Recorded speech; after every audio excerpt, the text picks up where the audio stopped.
comments? Join us live right here on the FearFishing Experiment.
Join us live right here on the FearFishing Experiment.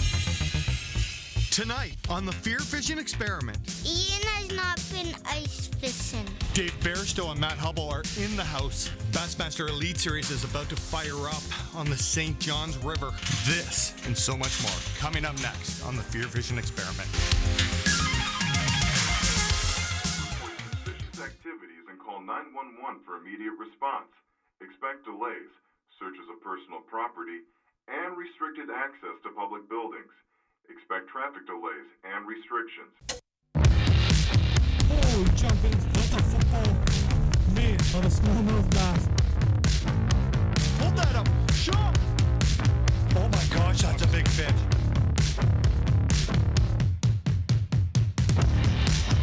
You know what? It turned out into like cinematic genius. So it's just beautiful. The idea is just keep rolling.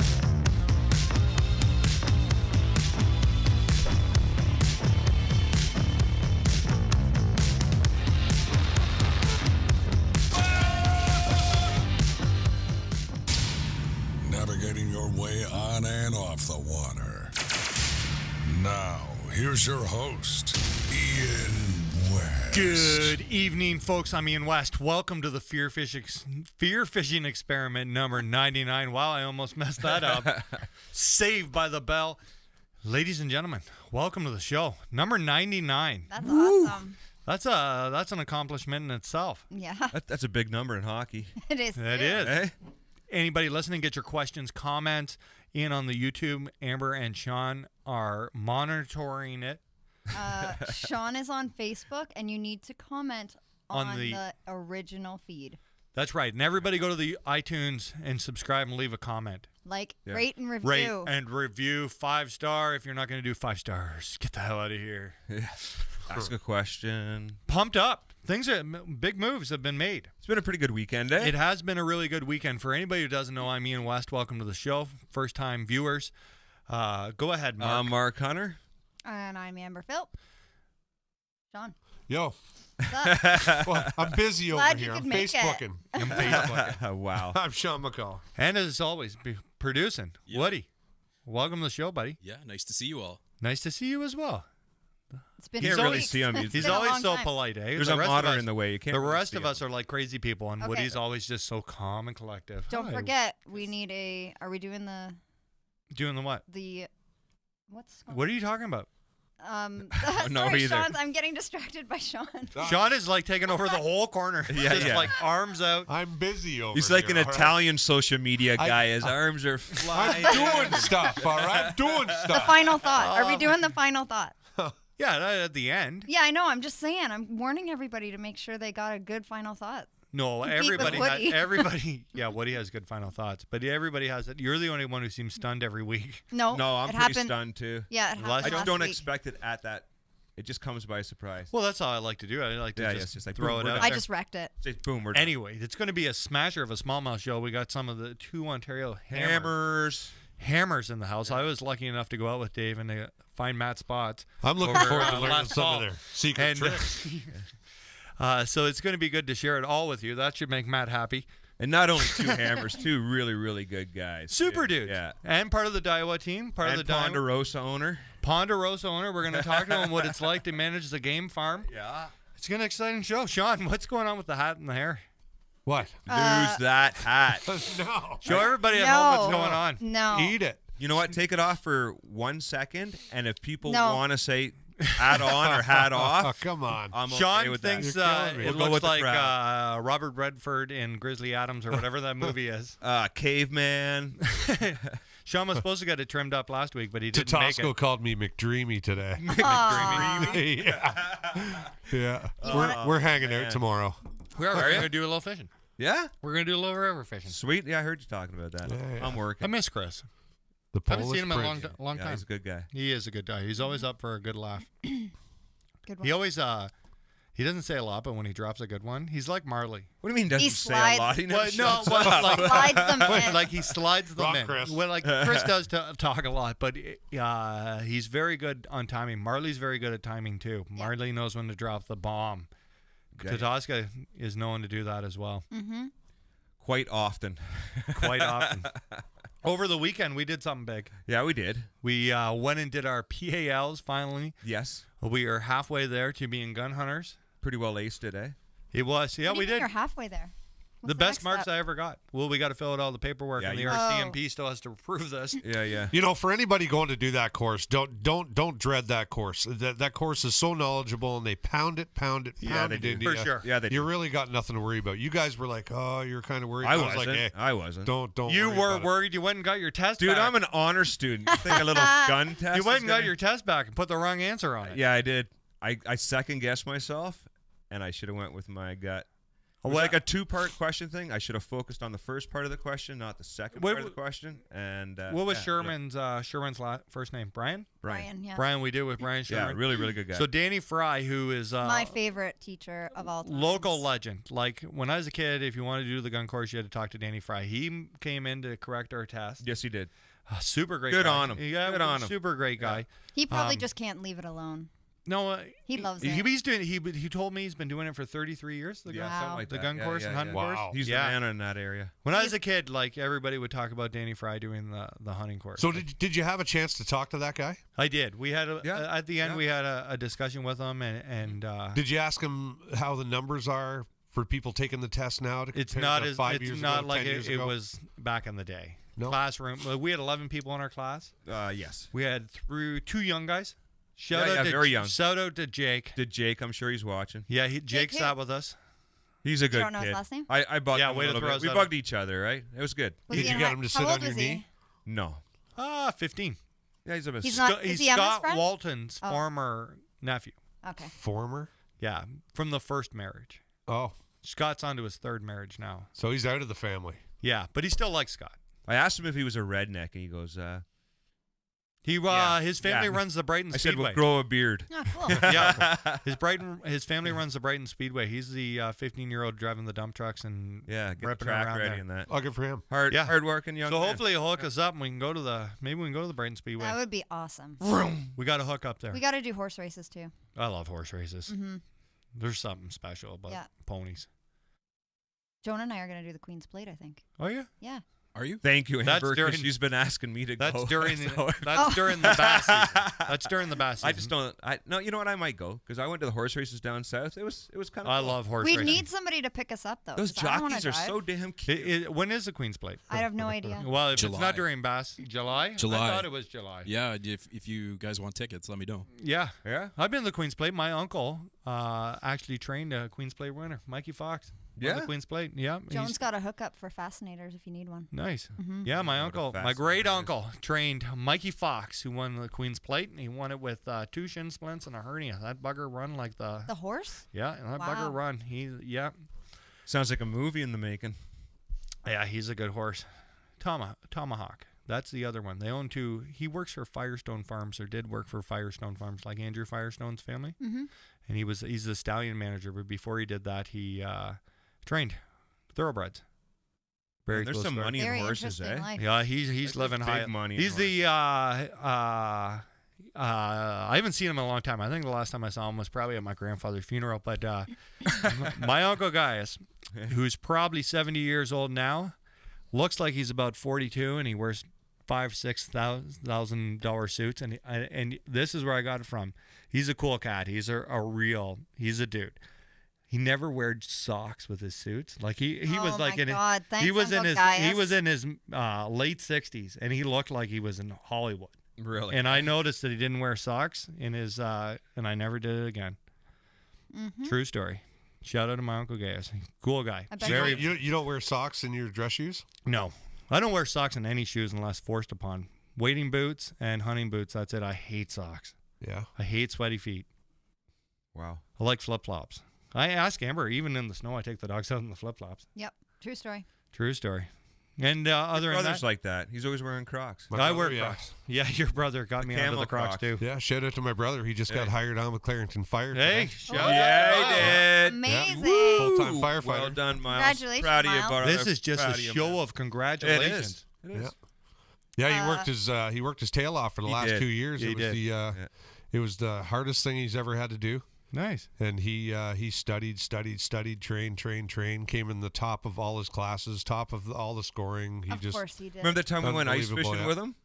Yeah. Remember that time? Oh, And he my- was I don't- studying while he was fishing, remember? Yeah, but he doesn't have He's to a watch real his deal. line. He has like yeah. a sensor. I'll Spidey tell sense. you something right now. Somebody's got to come and save my life. I hope it's my brother. Yeah, for me sure. too, bud. He's a Yeah, great Me dude. too. Yeah. Me too, but probably not for the same reasons. Because he's heaven of a man. Aren't He's you one of the- heaven of a man.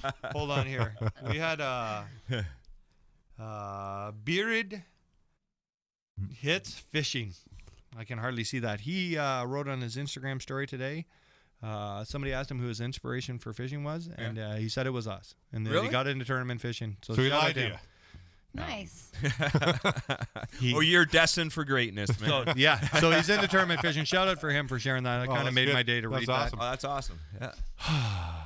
that. It's been a week. How's the new puppy, Amber? Well, I'm not sleeping very well. No, she's on the ADHD like I am. Yeah. We need Does to she- get you so all you're dealing with medicated. both? You're as mad at her as you are at me. No, she's so cute. She is really cute. Her and I are on the same wavelength. You just We need kinda, to like, adapt to feed more off each other. cuteness.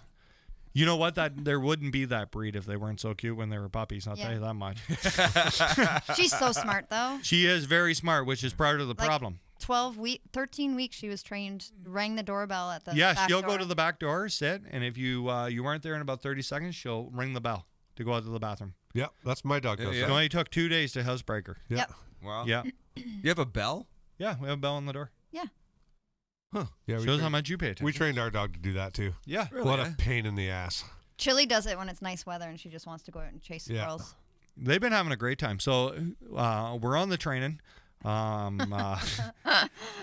We've been good. working all week with Alexa 400 and a muskie combo attached to a dummy with duck and pheasant scent on it, and I cast it out the backyard, and she'll run up to it and get about 3 feet away and get the point, and then if you reel it a little bit, she'll follow it and give it the point, and then if you burn it back, she Goes nuts. she can go outrun a 6x5 muskie reel. So we're taking her up to the 8-1 tomorrow. 'Cause she's moving. It's She so can fun move. to watch. It is so fun to watch. So I'll cast it like the whole backyard. She'll run right up to it, put the point on, stare at it, and wait for it to move. And if you move it a couple inches, she just gets behind it and points. And then if you reel her, she'll burn after it. And then if it stops, she'll stop dead in her tracks and give it the point again. Oh, that's good. 14 that's weeks good. old. That's Wow. good. I went. I did a bird hunt with a bunch of my buddies there a couple of years ago. We went out to this pheasant farm, and we hunted pheasants and chuckers, and they take them out and they release them all. Yep. And the guy took us in. He's like, "All right, you guys want you want the dog for the day?" We're like, "Yeah, we'll take the dog." He's like, "All right, pheasants are $10." He's like, "Chuckers are $12, and if you shoot the dog, it's 15 grand." Yeah, that sounds about right. It's amazing. Ashton was asking me the other day if a little Montana went to heaven, and I said, you know what? And I've always had bird dogs. Yeah. And I said I was sitting in his room, and he was a little upset, and he's getting really close to Casey now. When Ashton's here, it's all Casey and Ashton running around. I said, Ashton, God makes normal dogs from Monday to Saturday, but on Sunday he makes bird dogs. And my mom said something about Sunday being the day of rest, and on the FaceTime he was like, "No, Gammy, God makes bird dogs on Sundays." Yeah, he's busy. See, that shows he's busy. listening. He's no? listening. Eh? So yeah, he's totally in love with his GSP. That's good. She That's loves good. him so much that I've had to catch her. Ashton got a new bed with the ladder, Yeah. and she tries to climb the ladder to get into bed with him. So I've had to put that on the kibosh. Anyway, guys, are we ready to bring in our guest for the night? We are. Oh yeah. It's going to be an exciting night. Questions, comments, get them in. Amber is going to jump seats, and we are going to. You'll stay on track. Yeah. This And is make going to sure, be great. Make sure for the questions and comments, you go to the original post on the Ian West page and watch the feed from there. That way we can see that you're watching, see your questions and comments, because if you're from somewhere else, we can't see it. We don't want to to miss see those. that hat or no hat for Sean McCall too. Oh, So. my man. gosh. Maybe, Trust me, it's maybe hot. I'll give you a glimpse in a little bit. Oh yeah, you Maybe. will. I'm getting some people that want to see it too. Yeah, we all do. It's pretty amazing. Yeah, yeah. It is Woody, a are we thing ready? of beauty. Yes, sir. Roll the bio. Dave Bairstow and Matt Hubble met in 1996 while competing together on Team Ontario. Since then, they've toured together fishing different tournament series, winning the 2013 Top Bass Classic. In 2018, they took their skills internationally, competing in the Pan American Bass Championship. All this while balancing family life and, of course, Diamond Dave's Ponderosa. That's the bio. Boys, welcome to the show. How is it going? Good. Thanks for making the drive. Yeah. Thanks for having us. Hey, anytime. Sean, you're not showing that mop yet? Please, man. Matt's got pretty good flow. The first question of the night, and I already got it texted to me. Kyle Crother wants to know, what kind of conditioner do you use in your flow? Whatever the wife has in the shower. If you go to Matt's Facebook page, you're quite the model, eh? Thanks to my wife again. It's always been that way. Dave has like 50 photos. Matt, you have thousands of photos of yourself on your Facebook. That's not. And they're not like my regular doing. ones. You're like posing, and you got her figured out. Are you a poser? Are you like a leg bender and like I was feeling cute, might delete this later kind of guy? Not really. No. It must be natural, I guess. It's amazing that you're not in every Daiwa catalog. I know. Why am I not on the front cover? You should be Come on on. every one. Like think That's the only thing that keeps me at Daiwa. Is a look, right? Yeah. You want to be a of the cover boy? shadow. 25 years I've had to sit in a shadow underneath them. Oh, that's amazing. At least you never got sunburned. No. Well, let's dive right into this. Why don't you tell us each how you guys got into this crazy world of hunting and fishing and outdoor life? Okay. I grew up with it. Whoa, name the dates too for people at home. Yeah. No, I'm kidding. Go. And what you're wearing. In 1856, Dave's dad took when the Civil War ended. I love not being the old guy tonight. Yeah. I was brought into it from my dad and my grandfather. I have hunted and fished from as long as I can remember. And probably before that. I can remember going hunting when I was probably, I'm going to say 4 years old with my dad, groundhog hunting, and actually had my dad hold the gun on a groundhog. And I literally looked down the side and squeezed the trigger. That's awesome. At 4 years old. Yeah. Wow. And it was just, I spent so much time with my dad hunting and fishing. That's all I know. And your father's still into this because when Adam shot his big buck, I was sitting at hunt camp when your dad called to get the information about the buck. My dad's old enough now. He's 85, and he only quit hunting about 3 years ago. Wow. Good And for him. he just can't get out anymore. But It was pretty cool that we were sitting in camp, Yeah. like chatting, and Yeah. your dad called up and he wanted all the info on the buck and how Yeah. big he was and where Adam got him. And yeah, even last year he would come out like 3 days during the week. Didn't hunt or anything, but he would show up in the morning just to sit in the camp for 4 or 5 hours. And That's a big part of it, just, sure. just being at the camp. That's a We huge have part. the same thing. We have a lot of the old boys go in for the first week. Yeah. And that's the thing. Like they barely even hunt anymore. No, Like no. they just want to be at the They camp. have to want be. the They camaraderie. still have to be involved in it. That's right. Yeah, they don't literally have to pick a gun up and pull the trigger, but they still want to be involved in the whole aspect of the hunt camp. Being there. Yeah. be in there. Yeah. Tradition. Maddie, how'd you get into it? Exact polar opposite. Dad didn't fish, didn't do anything, no hunting or nothing. Really? Just a friend's dad took me fishing one time and down to the Otonabee River. We caught some fish, and That was it. that was it. And then, gosh, I don't know. Bob Azumi was a huge influence Yeah. when I was young. Like we didn't have social media or anything. So Yeah. just like, that's the only thing. You'd see him come into town for tournaments. It'd be in the paper, and it was Bob. Honest to God, it was Bob Azumi who probably influenced me the most. He's the only guy I ever get nervous to talk to. I've had some conversation, like he's phoned me a couple times. He's a great guy. I still get nervous to talk to Bob. Yeah, I remember one He's time an awesome me and Matt had fished a tournament. I think it was the first or second year we were doing GM, and Bob come up to us and wanted to talk to us because we did really well in that tournament. We were like second or third place, and was asking everything about how did you catch them? What did you do? And at the time, I was literally we were opening our mouths up and just blowing everything out to him. I need to get that famous where everybody just tells you. Yeah. Yeah. What'd you get him on? Blah, blah, blah, blah, blah. Yeah, that's exactly Perfect. it. Yeah. You got those waypoints for me? Yeah. He was. He's a beauty. He was giggling though. He told me he listens to the show from time to time. Last year before we did the spring fishing and boat show, I had to call him, and we had talked before, and Woody was like, "Just give him a call." Do you remember that one? Yeah. So I pick up the phone, and I have his number, and I was hoping that I was going to get his answering machine, leave a message, and then Bob would call me back, and then when the phone was ringing, I'd be prepared. Well, I dialed the number, I'm pacing, and he picked up on the third ring, and he's like, Ian West of Fear Fishing, it's Mr. Bob Azumi on the phone here, and the first thing that came to my head was, oh shit, what do I say now? But he's a beauty. He can talk forever. There's no man I've ever talked to in my life who knows every story, every person's name in the story, the date it happened on, and like he doesn't. He's like fishing story absorption. You could do podcasts with that guy for 100 years. He'd never run out of story. There you go, the 100th show. Maybe we talk about That's that. a great idea. That would be. Yeah, that would be like epic. Hey, Bob. I'm gonna tell I'll tell you another story about Hashtag Bob. Hey, Bob. So for OBN night, I had to remember when I went to the Azumi offices. Yeah. So I go to the Azumi offices, and the secretary's super, super nice. I go in there, and Bob donated a whole bunch of personal stuff, and I look through the window, and there's poor Wayne working in his office. So I waved to Wayne, and I get in the car, and I texted Bob saying thanks, and I said, it must be really nice to have your brother working and out fishing. And he was like, well, he fell for that gig. I'm going to tell you a small story.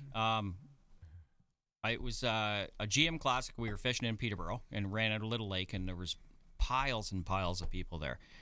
And I can remember watching Bob, and he's talking about 4 or 5 competitors, and they're all just talking away. And I can remember watching this kid come walking up to him, and the kid had to be 7 or 8 years old. Walks up behind Bob, and he starts pulling on his shirt. Yeah. And I watched Bob literally stop everything he was doing with those guys he was talking to, and he turned around and give 110% to that kid. Yeah. Yeah. And like everything else around him just disappeared. I got to tell you, I was one of those kids. Yeah. So back in the pro the OV Pro Bass, Yeah. there was a tournament up at Tri Lakes, and Bob had done a he came to a local tackle shop the night before, on the Friday night before the tournament. So we rode our bikes all the way from like 30 kilometers up to the tournament, and Bob Azumi was there and watching the weigh-in. So we kind of followed him after the weigh-in was over, and we got him, and he actually shot a video clip. No way. Yeah, with my buddy. Right and right. We got his autograph. Like, that's awesome. I mean, I was How old are you probably now? like 45. You're 45? Yeah. So I was So probably how old like, are you then? Older than me. How old were you think? at that point, I was Yeah. probably like 11 or 12. And Your he took parents his, let you ride your bike 30 miles yeah, when you were back in the 12. day, yeah, they would. So, yeah, we used to do it. Yeah. Yeah, we That used was, to. that was a different time. But that says a lot about Bob Azumi. Yeah, He yeah. does Nobody in so much Canada for the sport. There's nobody in our age demographic who hasn't been touched by Bob. The No. first time I ever met Bob was with my grandmother at the Red Wing fishing derby at the Lift Locks when I was 8 or 9 years old. Yeah, man. Yeah, he's a great guy. Yeah. I got a good story. We were at, and that's just speaking of Bob, we were at the B1 meeting. I think it was the first or second B1, and Bob and Wayne were sitting in front of us. And I guess I would have been like 26 or 27 at the time. And Marley was with me, and beside us was another young guy. And we started talking to the young guy. And at this point, too, Wayne was on his BlackBerry, just working away through the whole meeting. Well, so we were talking to the young guy, and I said, yeah, when I was 8 or 9, I met Bob at the Greenwood Taco Show, and Marley's telling him, this other guy's telling stories, and Bob turns around and goes, listen, boys, let's stop talking about how old I am. No, that's awesome. But it's amazing how many lives he's touched and got people into fishing, right? Do you know what I mean? Honestly, yeah. He's probably in Canada. There was nobody else on He's the TV. biggest influence. Oh, for sure. Yeah. Of like that age he was mine. demographic. Yeah, for sure. Yeah. Oh, yeah, man. Yeah. You know what I like about Bob too is the Bob from TV and the Bob you meet and the Bob when the cameras, it's all the It's same the person. same That's person. Bob. Yeah. Yeah. Do you know what I mean? Or with the guy on the phone, it's the same. That's Bob. Yeah. You know what I always wanted to do is go to. You remember when you used to do like the out west pike trips with the sluggos? Yeah. I always want to go do that. Yeah. Where they would catch like 45-inch pike in the Knee shallows. Lake Lodge, I think it was. I I could even remember If it. that isn't marketing right there, 20 years after the fact, Dave Yeah. still knows the lodge name. Yeah. Wow. Yeah. Sluggles. Bob's doing his job. Bob's doing his job. That was my dad never missed a show. Really? Yeah. So it was He a thing you watched used them. to do with your dad? Yeah. Sat down and watched? My old man was so mad at Bob because he had underwater cameras and people were hooking the fish for him. My father was convinced somebody couldn't be that good. He had scuba divers. Yeah. Yeah, it's Roland Martin. Yeah. Would you say he's like the Ron McLean of fishing? He's yeah. Remembers every story, remembers every. You know, he really does. I've had a couple good conversations with Bob, and he remembers everybody's name. Yeah. Yeah. Like He does. the bartender at the so-and-so for the FLW in 96, he could tell you that guy's name. It's amazing. When our kids were like 2 years old, we were at a Kingston tournament. Yeah. And we finished, I don't know, very well, like second or third or fourth or something. So I had my kids' picture taken with Bob and Wayne. Yeah. And at that point, I mean, I had kids, and what was it, like 10, 15 years before then, he was my You were idol. the same one. Yeah. It just goes to show how important it is, how you make a young person feel, and how that can inspire them down the road, right? Just like we used to ride our bikes from here. So I lived in this house since I was 1. Right. And we used to ride it to Bewdley to watch the boats when we were 10 years old. Yeah. Up to 28. Yeah. Oh, so you were probably there watching us. Yeah, for sure. Yeah. I was so scared. I was so scared to talk to anybody. But I just wanted to see the boat. We'd make her for blast off at 7. Wow. Really? Eh? Yeah, we'd pound her bikes. I remember. What year was that? Oh, like early 90s, 92, 93. Yeah, that's. I would pound her up there, and I had a BMX. Yeah, that's when we got really going. Yeah. Yeah. Really, eh? I would have been that kid down 28 with his bicycle helmet tied to the backpack. Yeah. No helmet on, just ripping her, trying to get there for 7. There was no helmet. Helmets for hockey back then. Yeah. Yeah. That's funny. But, taking a couple minutes. Sean, you did a great job at the OBN, handing stuff. Those kids will never forget that. No, they won't. right. They won't. Yeah. You remember when we met that young lad at the fishing show and you took him fishing? And he told you I was his... So Mark was bugging me, and this young lad said that I was his favorite fisherman. And I was like, that's really weird. And he said, and you asked him why. And he said, I was the only one who replied to his emails. Yeah. Oh, that's good. It goes a long way. Yeah, How do you does. make somebody feel, I run into kids periodically at the launch, like out pre-fishing or whatever, and they come in, and I've had quite a few times where I see the kid down on the dock, and he's just got just a regular fishing rod and a worm or something like that, and they'll come up and start talking to you. Yeah. Next thing you know, I'm digging in the boat, grabbing lures and everything else. And the It's kid, really important. The kid's walking away with a whole bunch of I will gear, and then he not. starts Do asking. you remember at the one classic we actually were signing autographs in Barrie? Yeah. Do you remember that? Yeah. Kids coming up and pulling on you. Yeah. Can I have your autograph? Me and Matt are like, Seriously. wow. Yeah. Sure. I will not go by a kid without giving him something. No. Yeah. On a I have dock. witnessed If this That's the right several thing to times. do. Yeah. I see So kids have I. on docks or kids that are fishing, Yeah. they're getting something. And it's really important. Everybody out there who's fishing tournaments in Ontario, it's all our responsibility to take a second to just say hi to a kid. Oh, or, exactly. Yeah. Like, if you can reach, and you know what? Anyone that you can catch down watching a weigh-in, or that kid's really into fishing. Oh, yeah. He's really into fishing, especially. I had a kid come up to me last year. At and- Rice? Yeah. Yeah. So I reach in, and he wants to figure out what we're catching smallmouth on. Yeah. And I'm thinking, okay, so told him tubes. Well, now it starts getting specific. What colors? I think his dad sent him over. What colors? Oh, okay. Natural colors. Yeah. Is there any fleck in them? Oh, okay. We're going there, are we? That's funny. It got down to the point where he's asking me what weight of jig heads I'm running inside the tube. So I'm thinking, oh, okay, now. How are you working those baits? Yeah, That's yeah. awesome. I ended up, I threw him a whole bunch of different weights and Yeah. everything. And I got them all fixed up to go out. So, but he was genuinely so interested in the knowledge. I was like, wow. You knew the right questions. Oh, yeah. I don't think we have as many young people into hunting and fishing these days, but the ones who are Hard. really into Yeah, this. yeah. Like on a whole other level than I was at. Well, you got the YouTube nowadays. Yeah, right? Yeah. it's the avenues to see stuff Oh, that yeah. we didn't have years ago. We had No, for Bob. sure. Oh, yeah. Yeah. We had, like, if you would get a paper or a magazine that had some fishing information in it that was like gold. Yeah. Oh, Yeah. Read it And over and over you would and read over it and you because would you didn't file have it the internet, so that you right? could go Oh my and God, reread yes. Ian filed all of his magazines. Yeah. Yeah. I did. Yeah. So actually, on the last Ike show, they had the guys in from the Big Bait Posse, and I sent you guys the link to that video. Yeah. Marley had somehow got a copy of that. It came out in 07, and we went to Owen Sound, and Marley had like a portable DV player, and we had to sleep in the truck because we were going jigging for whitefish the next morning. He was like, "You won't believe what I have." Yeah. And I watched that video, and it changed my life. Yeah. I'd never seen a swim bait. I'd never seen a 10-pound bass, and I was just like mesmerized by like the, and young guys. This is the first time I'd ever seen like young guys bass fishing to like music that wasn't country, and I was just I'll never forget the moment I saw that video. We watched that, and then we watched Superbad. Yeah. Well, back in the day, Bob Azumi was our YouTube. Yeah. For sure. Right. Yeah. Yeah, that's if why you- he was so popular. We didn't have a lot of options. And back when we were young, if you didn't get up at 6 a.m. on Saturday or Sunday, you weren't watching fishing. No. I was a big fan of the TNN Outdoors. That's the first time I ever saw a Bassmaster. Yeah. And when I remember when I was I'm young on watching tape. Izumi, it was like the show would come on at 10:30 or 10 o'clock in like prime time for watching. It wasn't thrown out in some other time slot that people really didn't watch it. It was in good time slots and Did everything. you watch when Bob Cobb?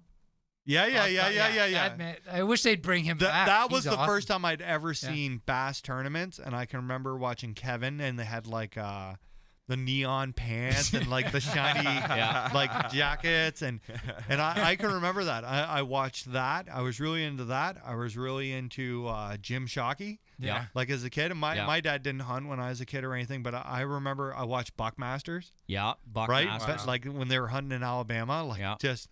Yeah. But that's the kind of stuff TNN, that that really was that's good, what really got me interested in the hunting and fishing. When I remember like being 8 and watching Kevin on Bassmasters, and just being like, oh my God, this is so awesome. Man, I can remember when Hank Parker won the Classic, actually watching it. No way. Yeah. Oh, Really? that dates me a little bit there. Yeah. That's I amazing. think that was back around '84 or something. Like it would come out later on. It wasn't live, but I can remember watching it like a month or two later. The first time, I'm going to date myself. The first time I ever heard of Mike Iaconelli, you remember how people used to buy like burnt DVDs? Yeah. My dad at work met a trucker who sold them like Ike's, what was it, like Fish City or City Lights Fishing? Yeah. And I would get burnt DVDs. And that's how I learned about Mike Iaconelli, because it wasn't on Canadian TV at all. And I would get these burnt DVDs of fishing. And then as soon as I watched the first one, I was like, you got to get more of these. More and more and more. So it's amazing. Like, you guys, two different stories. Your dad hunted, and then Matt's where it was just picked up by going with a friend. Yeah, through buddies. Yeah, buddies. And then honestly, Bob Azumi. Because back in those days, there was, before a tournament would come to town, it'd be in the paper. Yeah. You know, OV Pro Bass coming to town. This is where the weigh-in's going to be, and that's how you heard about things. And then we would ride our bikes to watch. Yeah. That's a huge change from what's going on now, because nobody on the lake knows there's a tournament going on. That's got to be the most asked question from somebody on a dock. Is, it was. Is there a tournament today? And where's it out of? Like my dad fished the first 4 years of the Keene Lions Club tournament on Rice, which was the first one that started. Yeah. And I can remember being about 8 or 10 years old going to the weigh-ins back then. And there was guys like Al Linder. Al Linder Al came Linder up for actually that. won that Yeah, tournament. he won the tournament out there, and like actually came in Rice and fished. I used to always hear the Linders came and won a walleye tournament and just destroyed everybody. I think they won on Rice Stony Lake. Not Stony Lake, but Emerald Isle. Yeah. No way. Yeah. I think they won the first one. Yeah. No way. Really? Well, back then you'd be able to like the money was probably pretty good, and the gas would have been cheap to travel. Oh yeah. Right, like to run here from Minnesota to win sleep 4 or in their 5. van. The payouts in those Pro V bass, they were insane payouts, were they not? Oh yeah, like it was GM when we were fishing, and I know the Classic. A couple of them was a brand new bass boat and truck. Wow. We were fishing for 50 G's. Yeah. Back. Yeah. And regular tournaments were like 10 grand. Yeah. Back then. It Yeah. was 10 Back grand. then. How many boats? Okay, before we get into the 80 tournament, boats. It was capped off at 80 boats. Really? So you had to get your money in. So from going to fishing with Dad and watching Bob, how did you guys get into tournament fishing? So my dad fished the first 4 years, so I'd already gotten the see the whole thing of it. Yeah. And I was like, I want to do this. Were there fans at these weigh-ins? Oh, huge. Yeah. Really? Huge. I can remember the first one on Rice. It was sponsored by Labatt's was one of the big sponsors. Yeah. And I can remember 2 canoes filled full of beer for all the competitors. Bring 'em every day. Well, back then, you take a bunch of fishermen and put Yeah. two canoes full of beer, you're going to have a lot of So competitors. how old do you think you were when you witnessed this?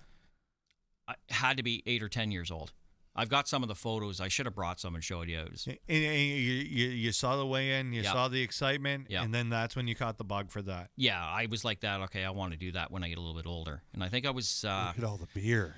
Yeah, these guys are cool. I fished a couple of derbies when I was like 17 or 18 and finished like second place in them. And then in '87, I fished the Keene Lions Club with my brother-in-law. Yeah. And I can remember throwing up in the morning. I was like so juiced to go Yeah. out there, and I was like scared and nervous, and everything was going on.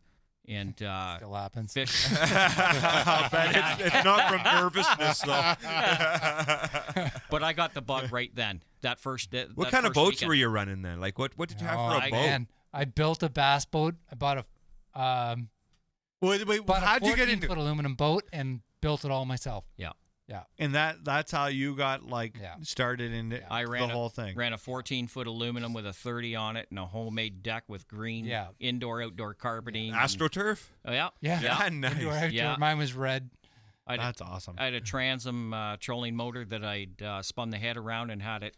Where it was opposite, where Yeah. you could, Yeah. I remember Had it I on the front of the boat. borrowed my mom's Visa and ordered yeah. literally ordered a trolling motor from Bass Pro. No way.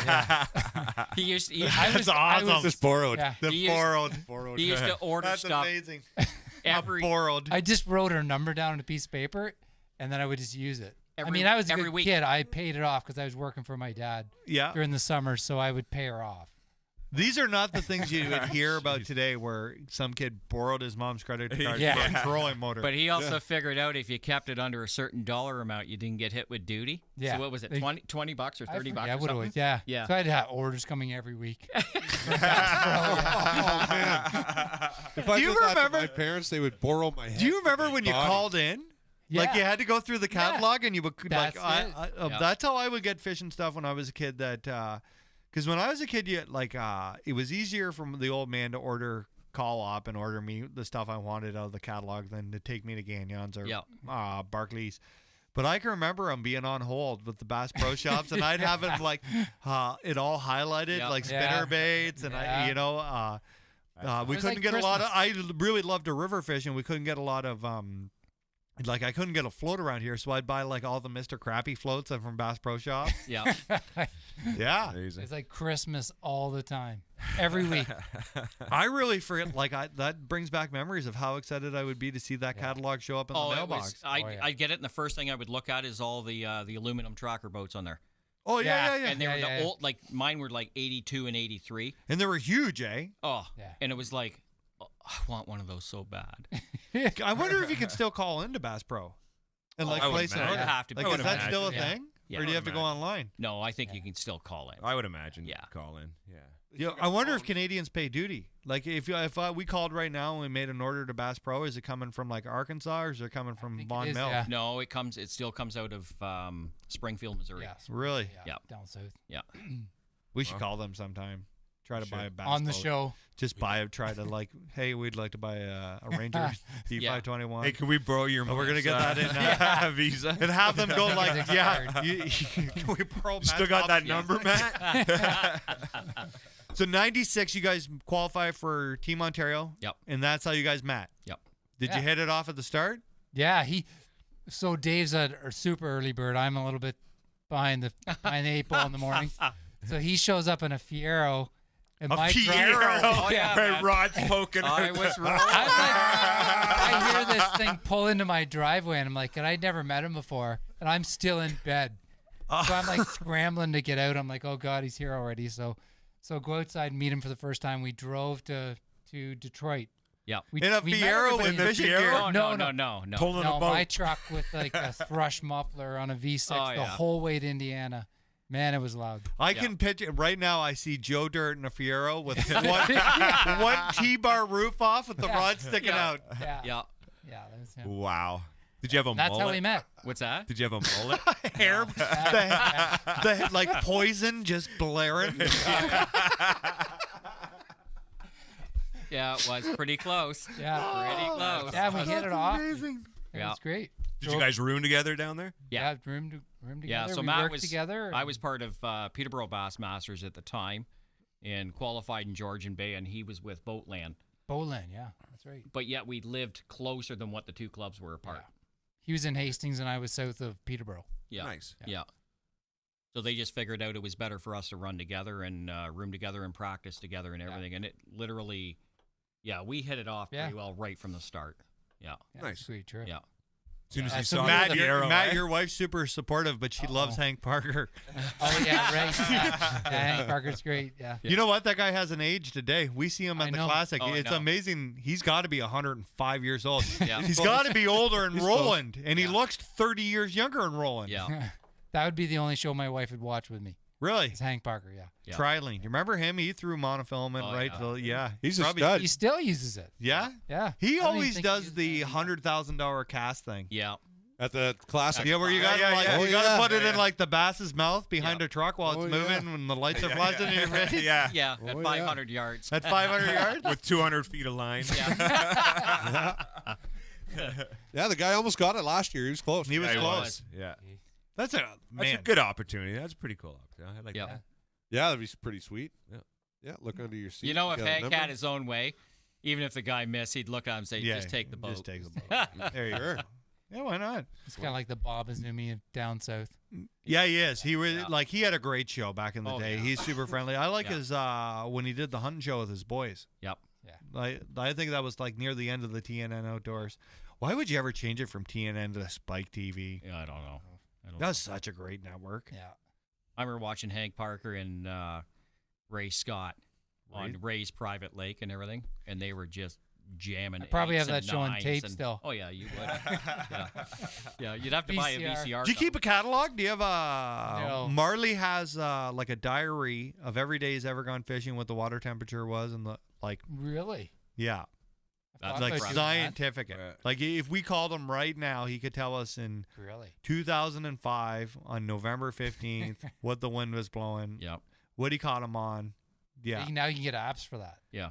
Keep everything. No, he's a paper trail man. Yeah. I really think if his house was burning down, he'd grab the kid, He'd the grab the dog, kid and and run. that buck. Yeah. And Yeah. Lisa. Nope. I think that Yes, if there he was a would. spare air, She'll get out there on her hopefully own. she's not watching the show right Yeah. now. But I've been out on the water and messaged him and been like, and sometimes he has like 4 or 5 years of the same day Really? of the information Wow. and what they bid on and where Does they he were. think it works? I think it makes him feel better. Yeah. Yeah. I think he likes the information. I think he likes the historical fact of this. But you know when it did really help? You remember a couple years ago we had like a really weird spring and the fish didn't set up how they usually Right. were? Yeah. He had the information from when that happened like 4 or 5 years before. Right. Like the stuff you wouldn't remember, Yeah. he knew where they were That's cool. or where they were headed to and like on a flood year. Yeah. But it Yeah. almost seems like he doesn't even need to look at that book half the time. No, he's Photographic memory? I love him to death, but Yeah. he's a strange dude. Yeah. Yeah, he's got mythical powers. Oh. He should be on Game of Thrones. Talking about mythical powers, can you take that hat off? Please. You ready yet? We're gonna save that for the second As half. your potential hairstylist, I said no. So in '97, you guys decided to pair up. Yep. How did that relation? Like, how did you guys have a phone call? Was there a lot of beer involved? And then you guys were like, bro. I think we talked about it on the way back from Indiana. On the way back from Indiana, Yeah. we talked about that because we'd we try it worked out. really well together. Yeah. So the following year, Keen Lions Club actually, the last year that it ran. Okay. Yeah. So we that's said, the one we let's- did pretty well. So Finished what in we the ended up top doing 10. was we went out and fished together just to have some fun. Yep. And just to see how things. Oh my clicked. gosh. So total different styles. Yeah. So the first time we ever went in a tournament together, I'm like a weed line Weed guy. line. Yeah. That's all I want to do is fish weed lines offshore. So he says in the morning, we're gonna go buzz bait this bay, and I'm like, Yeah, flat. I just like, oh my gosh, Oh, I don't know no. what to say. Froze. This is not what I do. Yeah. But I'm like, all right, let's go. Let's Give go. it a try. I'm a pretty easygoing guy, and it, we banged a good fish. And Yeah, then, we banged a 4+ right first thing in the morning. And then we did some of his stuff, some of mine, and it worked out okay. Yeah. Yeah. That's really good when you have two. I fished with Marley for years and years, and I like to run the trolling motor on like 100 and cover as much around. Marley would like to fish one patch of milfoil all day. Yeah. I could do that if I thought they were there. Yeah. I could do it. Yeah. Yeah. I could do it on one of the OBFs. I literally made it to the Team Ontario by catching one fish on the second day, and I fished the same cane patch for like 8 hours. Yeah. Really? And your I'm not kidding non-boater you. The must have thing was loved maybe you. 200 feet long. Yeah. Just kept going around and around. In the last pitch of the day, got a 3.5, threw him in the boat, flew back across Georgian Bay, destroyed the boat. Yeah. Like, I mean, got the one fish came and made apart. the team and Really? Yeah. made her to the south. That's how tough the fishing was. Yeah. Wow. That tournament, that qualifier was the roughest water I've ever been in my life. Wow. I was with Garnet Armitage, and we come out of Honey Harbor, and before we'd left, like the wind had been building all day. Yeah.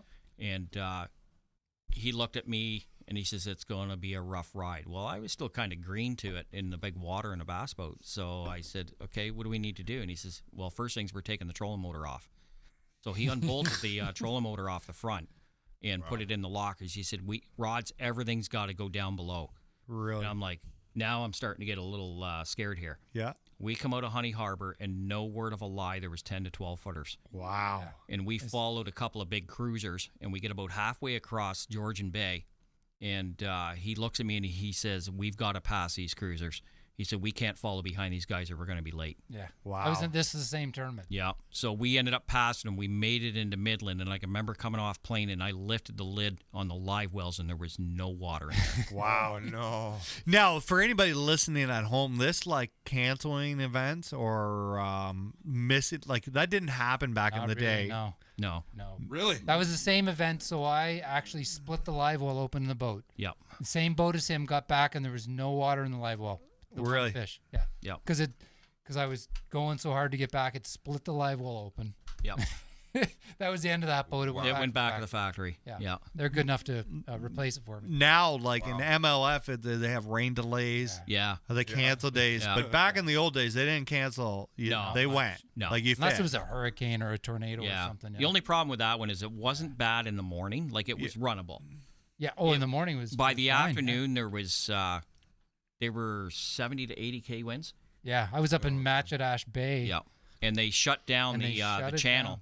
So there was a lot of guys that had to trailer back and everything. Somehow I didn't get blocked Yeah. from going. I didn't see anybody. Nobody stopped me. So at least 10 boats were in the same bay. They actually asked them to come bring their trailer around. To Right. them. I didn't see them. So Matt made the run. And I made the So run. what happened? You have to lose your fish then? I think they let them weigh in They still. let them weigh in. Yeah. So they let them Yeah. trailer them. Yeah. Yeah. Yeah. Wow. You need Not no more. need The paperwork for M&R that. be there No. Yeah, writing no. fines now. Yeah. Yeah. Sand sold different. Yeah. So different. before we get into what do you think the biggest differences are between tournaments that are run today and tournaments that were run back then, as far as like anything, the crowds, what happened with that aspect? The crowds are definitely smaller than what they used to be. I can remember a classic in Peterborough, for instance. Now, mind you, it's in the heart of Peterborough at Little Lake, and there had to be 1,000 to 2,000 people there. Wow. And then, like in today's age, we'd never see an article about a tournament in the local paper or even online. No, and it was always in the paper. I think part of the problem now is digital media, because people can see it online now. They don't have to be there to witness it. Yeah. The same as Or they see the used. results, Yeah. I think a the lot same of as the they problem used to. too is that it's not pushed to those media outlets. No, it's not. Exactly. Yeah. It's not on right. the local news like it used to be. So Yeah. maybe that has something to do with it. Yeah, there used If you're not in the immediate circle of fishing, you're not going to know. Exactly. Yeah. And I think the media, the social media, really goes after other fishermen. right? Yes. So But it's amazing how many people message us just asking how they can be a part of a tournament and have no idea where to even find it, or they've never heard of the tournament series, or how to join a club. Like it was amazing on OBN night how many people showed up and didn't know how to find a club. Yeah. Oh, nice. I would still love to see the media advertise, oh, there's such and such tournament coming to town, and cover it on the local news. Yeah. Like they say that they're always looking for. I stuff to feel talk like about, I used but- to. I watched a classic on Chex TV from Little Lake back in the day, Probably. and I think I remember Chong being there. Because Mike Melnick used to help out with the weigh-ins. Yeah. He worked for Chex. Yeah, so he had a little bit more And he pull loved of it. what was, and he emceed. And they would bring Bob Azumi into town and have him on the radio the day or two before the tournaments and have an interview with Bob Azumi. Yeah. And Mike Melnick, he's got a great voice. Yeah. Oh, You can listen to that guy talk Mr. all Radio, day. yeah. Smooth, Yeah. Yeah. For local ones, you can also call 93.3, and I think it's what's the other local radio station? And they're always saying, if you have an event going on, call. Yeah. You never hear that. Even when like on the water, there's a ton of people asking cottagers like, "Where's the weigh-in?" Yeah. But the weigh-in's been in the same place for 20 years. How do you guys not like? I'm always shocked that you don't know where the weigh-in is. But I think it's up to the tournament organizers to be calling 100%. the media outlets. And snapped. That's 100%. Like Yeah. snapped. Yeah. Getting Snap Northumberland out or wherever the tournament is. Yeah. Because most of the time they're looking for something to do. Like Totally. it's on a weekend Oh, and they want to come out and film or run the news for it, but they need to know about it. I couldn't imagine 1,000, 2,000 people at a weigh-in in Ontario. Wild, eh? Yeah. That'd be. I don't think I've ever seen anything even remotely close to that. I think that if you started getting numbers like that, you'd start to get these big sponsors back. For sure. Yeah. Oh yeah. I don't think that we could ever possibly. Well, and not only would we get the big sponsors back, but there'd be whole lot more anglers interested in this. Sure. Yeah. Right. Like if there was some actual attention to these tournaments, and it wasn't just, 10 or 20 or 30 people, right? Like Build it, they will come. I don't think that we could ever have the Bassmaster Classic where we fill like the Tennessee basketball arena. Not here. amazing. No. But we could have the CFL version of the NFL here. Yeah. Like if we could get. When I was in the Memorial Center, there's not as many seats in there as I thought there were. No. Like No, if it's not a there very was a big well-planned place. event, I feel like we could fill that. Yeah. Like me and Matt, I can remember we did a weigh-in for Bassmania Classic in 2000, and it was in the Mem Center in Peterborough. Yeah, remember We I brought- dropped the 6.1 pound smallmouth on stage? Yeah. Oh no! Way to go! I'm not That's kidding you. epic. That's that epic. thing was so angry, and I dropped it on stage in front of half the Memorial. So Center you watching. launched at like Lock 19 around there? So we launched at the, we ran 1 or 2 days at the mouth of the Otonabee. Yeah. We ran from there. The weigh-in was in Bewdley. Yeah. And then the third day was Ran back to the highway bridge right at the 115 where it crosses over Right. Otonabee. Yeah. They Oh, loaded okay. the top 10 boats. They loaded Right. us up there. Yeah. Brentford Bridge. Yeah. That's pretty cool. Yeah. We need to do more of that stuff. Yeah. Like to grow this sport, it's kind of like I don't think so much in today's age that it's an efficient way to reach a whole bunch of kids. I think that we have to reach a whole bunch of parents who are between the age of like 25 and 45 so that they can get their kid interested. Right? I always feel like it's way easier to talk 45-year-old mom or dad. If they buy a boat, it's easier for them to talk the kid into going. It's really hard for a 13-year-old kid to go home and be like, Dad, I think we should buy a brand new boat. Yeah. Do you know what I mean? Like to do it the opposite way. So it's kind of up to us to try to get our generation into it more so that they can get the next generation into it more. Agreed. Yeah. What are you thinking? You got those eyes. Thinking of his hair.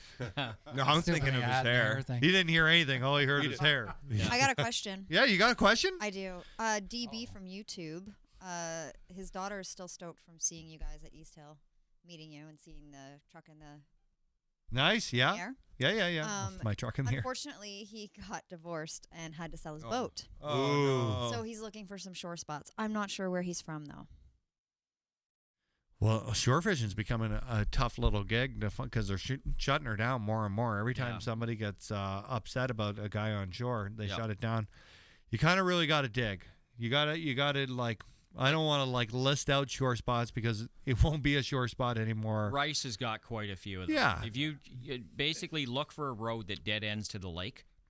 And Here's what I would do. Yeah. I would go a little north of 7. I would start driving back roads and finding a piece of crap boat in somebody's backyard and go offer the guy $100.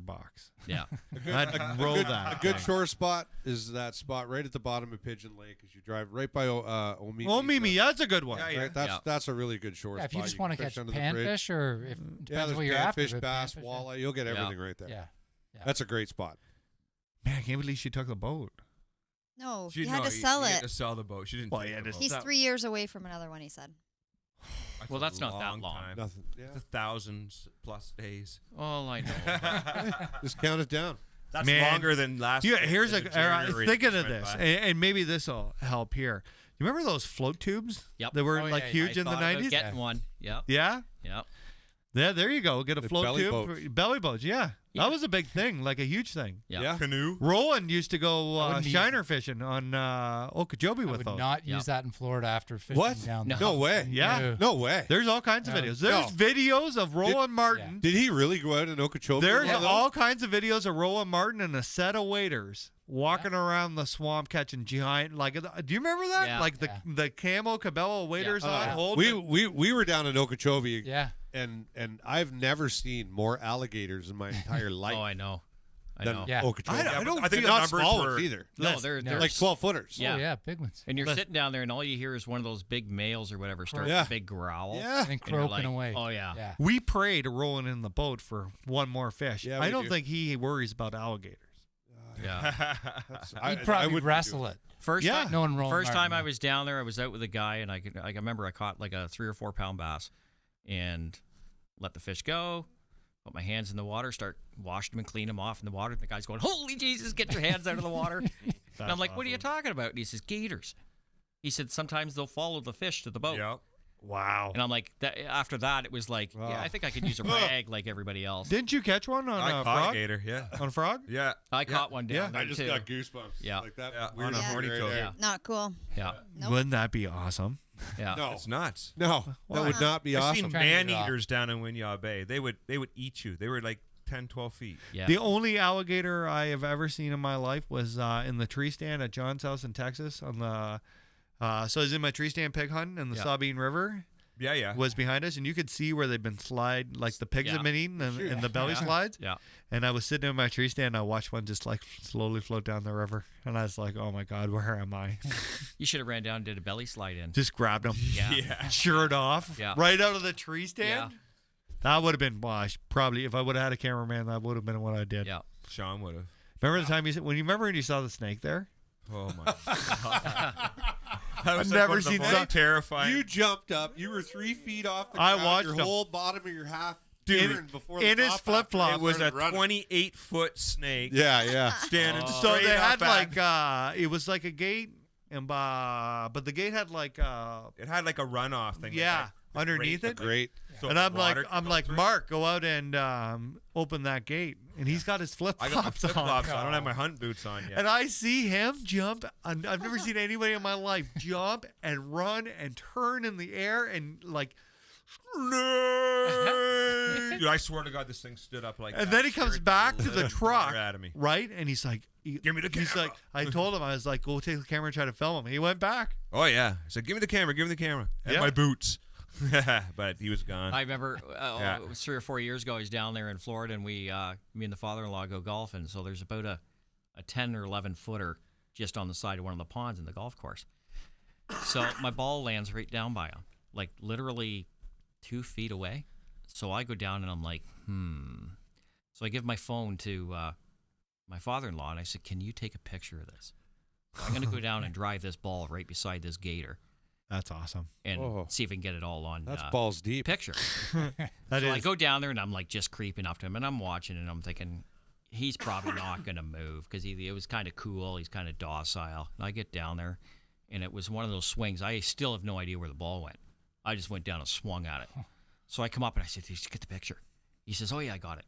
So I pick it up. Oh no. He'd flipped the screen on the picture To him. I took I a ended picture up- of him. I got 5 pictures of his face. Like this, That's looking at the camera. So it never really happened. No, Because that's what you're saying. There's a Facebook video where there's one golfer, PGA golfer, is like freaking out because there's the gator, and then there's another one with a guy from Florida, and he walks by and he slaps the gator on the arse and he jumps back in the pond. Yeah. Like nonchalant, just like get out of here. Yeah. You'd be all right. I'd probably lose my. You leg think you doing could that. wrestle one, McCall? What, a gator? I Yeah. bet you he could. Oh, he could. Yeah. Definitely. Yeah. Man of steel here. I feel like he could. Yeah. Yeah. I feel like after 26 or a whiskey, we could at least like get you to square up to him. 26 or whiskey, and I'm down for anything. You at least square up. Yeah. You know, at least give him a little tussle. I don't know if you Yeah. dive in. Yeah. Yeah, I'd win that race. How'd you get your hook out of that? Yours? I just cut the line. You didn't try to get it back? God, no. How big was it? 4 feet. Oh, you got to take it. Yeah. Wow. No. Not touching, not coming in the boat, no. Really? Yeah. I'm I in a think that'd tournament, buddy. I don't want to get all cut out. Nah, you just grab him by the snout. I got one on a tube down there, and I can remember the guy I was out with, good friend of mine. I drag it to the side of the boat, and he's like, "That thing is not coming in the boat." I wonder how many of them are So I swimming actually around with leaned jigs down and and shit in their mouth. pulled it out with a pair of pliers. They were No saying way. that those big ones can actually jump in the boat. They have enough, I don't know, power in their tail or Oh, something for to sure. pick them Yeah. up. Yeah. Yeah. For sure. You That's ever what watch Greg said. Swamp People? Yeah. I was out with Greg down in Okeechobee. Yeah. Greg who? Greg Roth. Greg Roth. Yeah. And He's a beauty. we went up to a gator, and he's like, "You guys are crazy, man." Me and Joey, right? Yeah. He goes up to a gator. He's like, "You guys are crazy. You guys are crazy." We're like, "What?" He's like, "He'll come right in your boat." I look at Joey. Joey looks at me, and we just kind of backed off. Yeah. Real fast. Well, yeah, I don't want a gator in the boat. You want a gator in the boat? He's like, "Not really." I'm like, No, because if he Get outta comes here. in the boat, you got to get out of the boat, "Oh yeah, which is not good either. yeah, no." But down there, like hundreds of gators. Oh, yeah. Oh, yeah. I remember I went across Okeechobee one time, and it was dead flat calm, and we were running from South Bay to the Monkey Box. Yeah. And I can remember the first time I was down there and looking out in the middle, and I thought they were all deadheads floating out there. Oh, my and there gosh. was like hundreds of them. And as we were going by them, I'm like, my God, that's like a 10-footer. There's a 12. And I talked to my buddy Chad, and he said when it gets warm and stuff, he said they just go out and float. And he says that's how they get across. They'll move from one end of the lake to the other end. But he says you got to be careful running because he said there's hundreds of them out here just floating. They just look like a bunch of logs floating in the middle of nowhere. Like they're 10 miles from any bulrush or That's crazy. cattails or anything out there. It's a big lake. Oh yeah. Yeah. The only experience I've had with reptiles in the boat is on the Bay of Quinte. There's I know where the dock is. It's way up off the water, and I was by myself, and I wasn't filming. This has got to be 8 or 9 years ago, and I was creeping up to the dock. It's a real long dock. I flip in with a flipping jig, and I set hook on a good one, and I bumped the dock, and a water snake come out of the top, and I jumped out. He was coming in, and I jumped onto the dock. Yeah. My boat kind of floated around. I flipped the fish on the dock, and I watched them go out the back, and I made it or I would have lost my boat. It's by myself. There's no way I'm getting in But it's that boat. Take it. so Yours. imagine like this angle, and I bumped, and I said as soon as I bumped, and he came this way, and as soon as I seen the head, I went this way while reeling. So that's a Canadian bull python. For us in Canada, it's a water snake. Water snake. Yeah. Yeah. They're gross. They're fish. I They're think you could wrestle that one. water snakes. They're aggressive. I feel like he was 35 feet long, but he probably That's wasn't like that one big. in Texas, and Yeah, in right. Texas they make them bigger, so it's Yeah. probably 30. That was a big snake. He had to be a 4-footer because I could see him Oh, from yeah. the truck He when he used to be stood 4 up. feet. He looked straight up at him. Oh. Not for long, because I was out of there. Imagine. I wonder what happens when those things bite you. I don't want to find out. No. You guys ready? We're gonna have a break here, Woody, in 2 seconds. Is there any questions, comments that we got to get caught up on? Yeah, I got questions. Oh, let's do a couple of them before we have the break. I got a bunch of questions. I got Chris Flay. He wants to know what's the biggest difference between fishing for smallmouth in the Kawarthas to fishing on the Great Lakes. Yeah. Well, I'll tell you, Rice Lake's its own beast. Yeah. It's gosh, when we started fishing smallmouth there, it was, I mean, in the summertime, the water would literally be scummed up on top. Yep. I had a buddy who is a great clear water smallmouth fisherman, and he'd just say, how do you fish in this stuff? Like, how does anything even live in here? Yeah. Really? So you don't worry about them seeing your line. Gosh, when we started fishing smallmouth on rice, we were 30-pound straight braid. Yep. No problems catching them. Yep. No problems. You catch as many as you wanted, you know. Well, and that's one of the I big find things the fish I are noticed. a lot angrier than they are on the Great Lakes. Yeah. When you hook a 4-pounder or a 4+ on rice, they are angry. Yeah. The water's cleared up a lot on rice, though, so Yes. things have changed. Yeah, you know? yeah. But when I went with Dave smallmouth fishing, the biggest thing that I noticed is that I use like 6 or 8 pound fluorocarbon. Dave uses like the line out of your weed whacker. Yeah. 16 pound. Yeah. I took you pulled his fish out of the net, and I it was thicker in his braid. Yeah. I'm a little more cutting edge at 12. Yeah. Kind of half it up. Now listen, before we jump to the break, what kind of rod were you using that day? I was using the exact rod. Yeah. So that was a Daiwa 7'6" long cast Mike Iaconelli. Yeah. Which is my favorite smallmouth rod I've ever had. Wow. Think about how old that rod was for Ike to be at Daiwa. Yeah. That's going on the list. Yeah.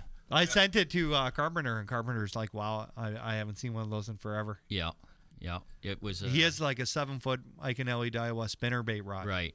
And this was 7.5. It's a beast of a rod for smallmouth. You can manhandle those smallmouth wherever you want with them. How old is that rod? It's got to be early thousands.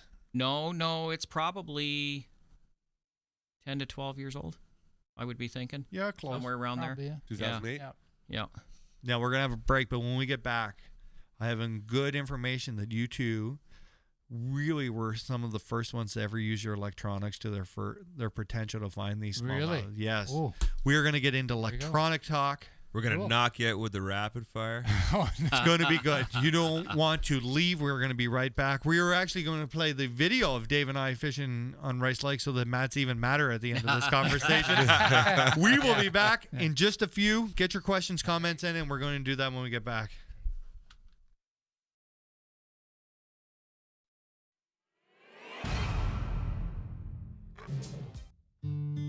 Mike Carnegie is a financial advisor at Northstone Wealth, providing insurance solutions to protect you and your family. Investment solutions for all your needs, like your kids' education and your retirement. Get good advice from a good guy and also a fellow angler and trusted member of the FearFishing family. Hi, I'm Mike Carnegie. If you want a little direction, give me a shout. 905-925-0663. See you on the water.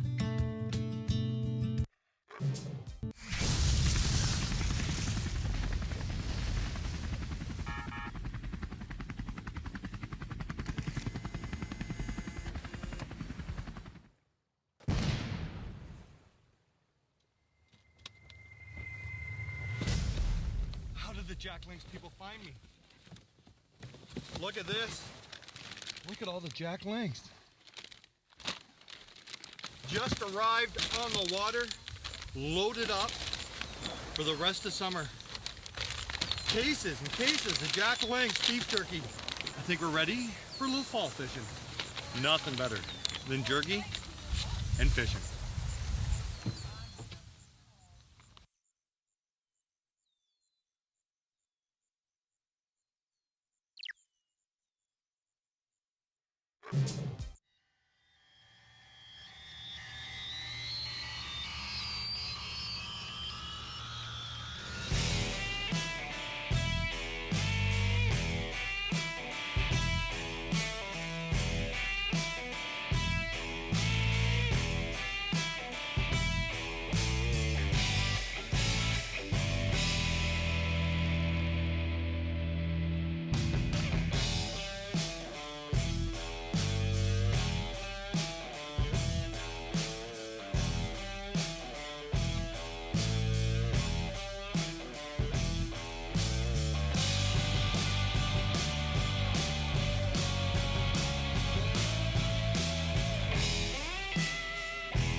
am ultra excited to go fishing with my buddy Dave today. I don't think he realizes how excited I am to go fishing with him. Here he comes. Dave, I'm excited to go fishing with you, buddy. I'm pumped. We've been trying to do this for 2 years. Are you ready? Are you excited? Not talking this morning? He's quiet. He's like Sean McCall, quiet. Are you excited, buddy? Let's rock and roll, buddy. Let's catch some fish. I'll back you in? Yep. Okay, let's do this. Dave's a boatman, so we can trust him with the paddle wagon. Let's catch some bass. It's actually not that dark out now. Plugs in, everything's ready. Oh, yeah, I know. I can make the plug out all fun. That way I never forget.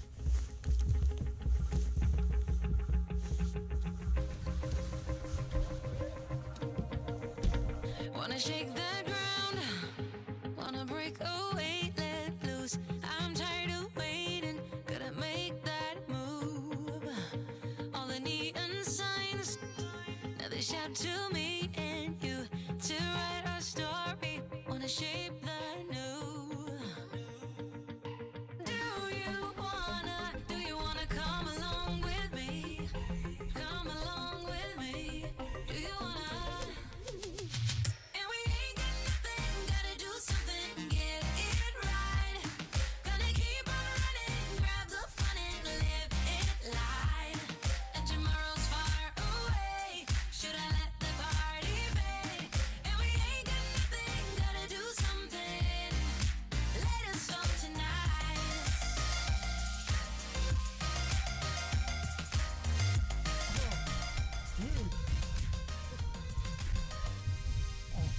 Got a restless mind. That's awesome. That is a giant I old won't smallmouth. let Look at So that. let us be Always crazy working hard. before Oh, we look at the belly. cold. That is a big old smallmouth. Big old smallmouth on the Ned rig. Ready, dude? That's big old Cause we're gonna light up the sky where Ready, we dude? go. Do you wanna come along with me? Yes. Come along with me. Do you wanna? And we ain't got nothing, gotta do something, get it right. Gonna keep on running, grab the fun and live it light. And tomorrow's far away. Oh, man. It's a heavyweight. Dude, that's awesome. Look at that. That is a big old smallmouth. That's a 5. Oh, that's awesome. Feel you guys. That is a freak. Beautiful fish. That is just a freak, dude. Not a boy. Found one.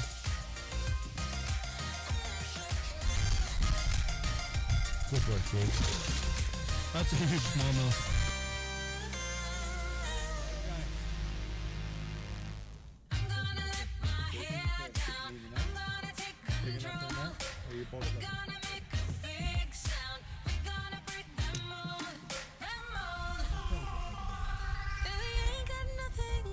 Something, get it right. Gonna keep on running, grab the fun and live it life. And we ain't got nothing, gotta do something, get it right. Gonna keep on running, grab the fun and live it life. Yeah. 10.5 pounds. That's funny. Oh, watch this. Look at that. Fear fishing. Making moves. Anybody at home, you got to go watch that video because Dave just about knocks the snot out of that next smallmouth. It's like setting hook on a largemouth out of a cane. Just to settle. I've never seen any. I learned more about smallmouth bass fishing on the Great Lakes than I'd ever, or on Rice Lake. You use tubes that you could catch muskie on. Yep. You fish faster than anybody had ever seen. Yep. And Faster you than use you? weed whacker. Yeah, I'd never fished smallmouth like that in my life. Wow. Too nervous. Heard rumors that you had to drag them. You had to Yep. be slow. Yep. You had to fish one rock. Yep. I think 2 of those fish we hooked that day were right on the fall. It's crazy. Tube never even hit bottom. No. Yeah. You got questions, comments there, Shawnee? Yeah. Yeah. Sean Palmer wants to know if I need a smaller hat. He needs No. no hat. He needs no all hat. that hat Yeah. to hide that hair. Amber, don't fight it. It's gonna happen. I'm gonna cut it before you get to see it. No, Yep. don't. Maybe. Well, before and after. That's that. If you can make that beautiful, Yeah, I can. you're artist. An artist. Yeah. You're gonna get kicked in the deck. It's worth it to see that hair. Mitch Bellicue from Facebook. He He wants to know, what do you guys think about the M&R extending the bass season in Ontario? Do you think it will affect the fisheries now that bed fishing is possible? What happened? Somebody extended the season? Here's his question. What do you think about the M&R extending the bass season in Ontario? Just what do you think? Well, okay. You mean I thought I opening missed it something. earlier, you think? Or- Yeah, like a catch and release season? Yeah. I don't know. That's tough debate. Yeah, I think myself I would be okay with an early catch and release only. Yep. Up until they get ready to spawn. And then shut her it down. Shut her down. Let them do their thing. Yeah. I even got Corey to bend on that one that we could fish up. I would be fine with giving 3 weeks up in end of May, first couple weeks of June, or something like that. Yeah. But if we we're gonna have a warm season here. We could have ice off in March break. Right. Yeah. Why can't we fish deep water bass? Yeah. In March and April. It'd be nice to have a crankbait season. Yeah. Yeah. It'd be good for everybody. Yeah. The tourism, the bait companies. Yeah. Yeah. Right. You'd spend more money on baits. Sure. For sure. Like I money on personally, gas. if I did something like that, I would like to see it cut off probably mid-May. Mid-May. Yeah, mid-May until mid-June. Cut it off for 4 weeks. Gives them a chance. Oh, yeah, yeah. But I think there's a lot more opportunities there to go and fish without hurting a fishery. And I don't think they should open like the Great Lakes or Simcoe, but there's lots of lakes. It just kind of sucks that we got to drive all the way to, Sault Ste. Marie. Or you got to go to USA. the How do you figure that up far way up north? The bass season's open way All far year. north, right? Yeah, year round. There's got to so- be lakes here north of Bancroft that we can open up or switch. There's got I to be a think way if to you do more open them, opportunity. you've got to open all of them. Because if you open select lakes, everybody's going to go to those lakes. If you open up a whole area, Yep. then the anglers will be distributed throughout those It makes areas. sense, and that's kind of what happened at Scugog when Scugog was the only place Yeah, to go walleye fish. Yeah, Why wouldn't you open Yeah. them all up? I Yeah, think they should exactly. open all the Kawartha lakes up to sport license 2 walleye. Yep. 1 walleye for conservation license. They're like. Yep. That would get more people out. You'd spread everybody out over those lakes. Yeah, and There's it all doesn't, kinds it doesn't of mean that everybody's going to Rice. No, or it doesn't mean everybody's going gonna kill them. Shamong.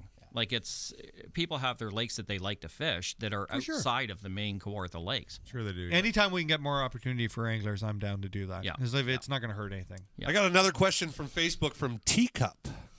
Wow. Friend of yours, Sean? Not a friend of mine. He's a friend of mine. Matt? They want to know if, Dave, did you ever tow your boat with your BMW? So you do know Teacup. Oh, yeah. Urban redneck is what we used to call Dave. Yeah. Urban redneck. I used to go even to the deer camp. I'd wheel in with the BMW lowered, get out with my Hunter Orange on. From Hastings, Grab the Ontario. gun out of the trunk. So you went from a Fiero to a BMW? Oh, no. I had some Jeeps and some trucks in between then. I just, I don't know whether I hit a midlife crisis at 40. Yeah. And I ended up buying 3 BMWs over a couple of years. And slamming them? I had 2 that were. If you guys Short ever shift met kits Dave's and friend exhaust Adam, and- this would all Yeah. make sense to you. Yeah. Yeah. Because I could totally see Adam being like, yeah, that's a great idea. Oh, yeah. Yeah, Definitely. for sure. Yeah. You should do This is also a man who slept with a hockey helmet on for 4 years. Our buddy Adam. I forgot about that. Yeah. That's great. So Adam's brothers, I guess Adam used to snore, so his brother Well, used to beat him up all the well, time. his they brother just- oh, yeah. Cockroach. Would throw stuff like hockey pucks and marbles While he was sleeping. While he was sleeping, so Adam decided to sleep with a hockey helmet on with a cage. Yeah. Aw. Man with a plan. Yeah. No, this has affected Adam deeply because he still sleeps with his head in the corner of the trailer. Yeah, and I can remember one time at the camp I went to crawl. He was in a bed in the trailer where it extended out, and I went to crawl across his legs, and literally almost got kicked out through the door of the trailer. Shout out to Adam. Yeah. I talked to Adam last week. He's a good dude. Yeah. Deeply scarred. Yeah. I have a couple questions. Fire Ice 'em on. fishing questions. Oh. Sean Haggerty wants to know if we're going ice fishing on Quinty, and somebody else is asking if we ever ice fish. We do ice fish. We have in the past. There's a lot of things going on behind the scenes at FearFishing that we can't discuss, but it's taking up a lot of our time, and that's why we're not ice fishing. That's why we don't have the vlog going either, is we're trying to roll in so that when it starts, it's really going to flow. But there's things that we can't talk about going on that are coming. And Quinny, too, you got to be real careful on Quinny. Oh, Gord yeah. Any Ratcliffe, lake right now. Yeah, Gord Ratcliffe put a pretty good post up on Facebook today that I seen, and the ice is not too good out there right now on Quinny. So if you're going to go out there, watch where you're going. You really got to be careful. I think he's a guide there, and I'm pretty sure, didn't it say that he was staying off the ice for a while? Oh, yeah. There's a lot of bad spots out there right now. Yeah. I got another question from Facebook from Kelly Bear. Oh, I know who that is. Okay. She didn't listen. Before we get into her question, Kelly is a special. She knows how to handle cattle. Yes. I've watched her from my tree stand. Yep. Scare balls. Yeah. Really? Yeah. All right. Well, She's. I watched her once. I gotta ask her a question before she gets mad. Go. I wouldn't, because she asked me why Dave wouldn't buy her a taser one time. Yep. She wants to know what happened. This one's for Dave. Wants to know what happened to your brother-in-law's teeth during a tournament. Oh, I think it was the first I tournament. don't even think I know this one. First tournament I ever fished was with him, and it was on rice, and we were throwing buzz baits in the morning. And I can remember pulling the buzz bait across the top there, and a fish come up and blew on it. And I reefed on it before the fish even got a hold of it. Just as I did that, my brother-in-law heard the splash, turned to look, and took the buzz bait right in the mouth. Oh. And I broke his front teeth. Oh, no. Time to get a mouse Did you guard keep for fishing? me. Oh, yeah, we fished the whole day. Oh. Does he sleep with a hockey helmet on now? No. Just a mouth guard. Just fishes with one on. Yeah. Talks to the list. That's some power. Yeah.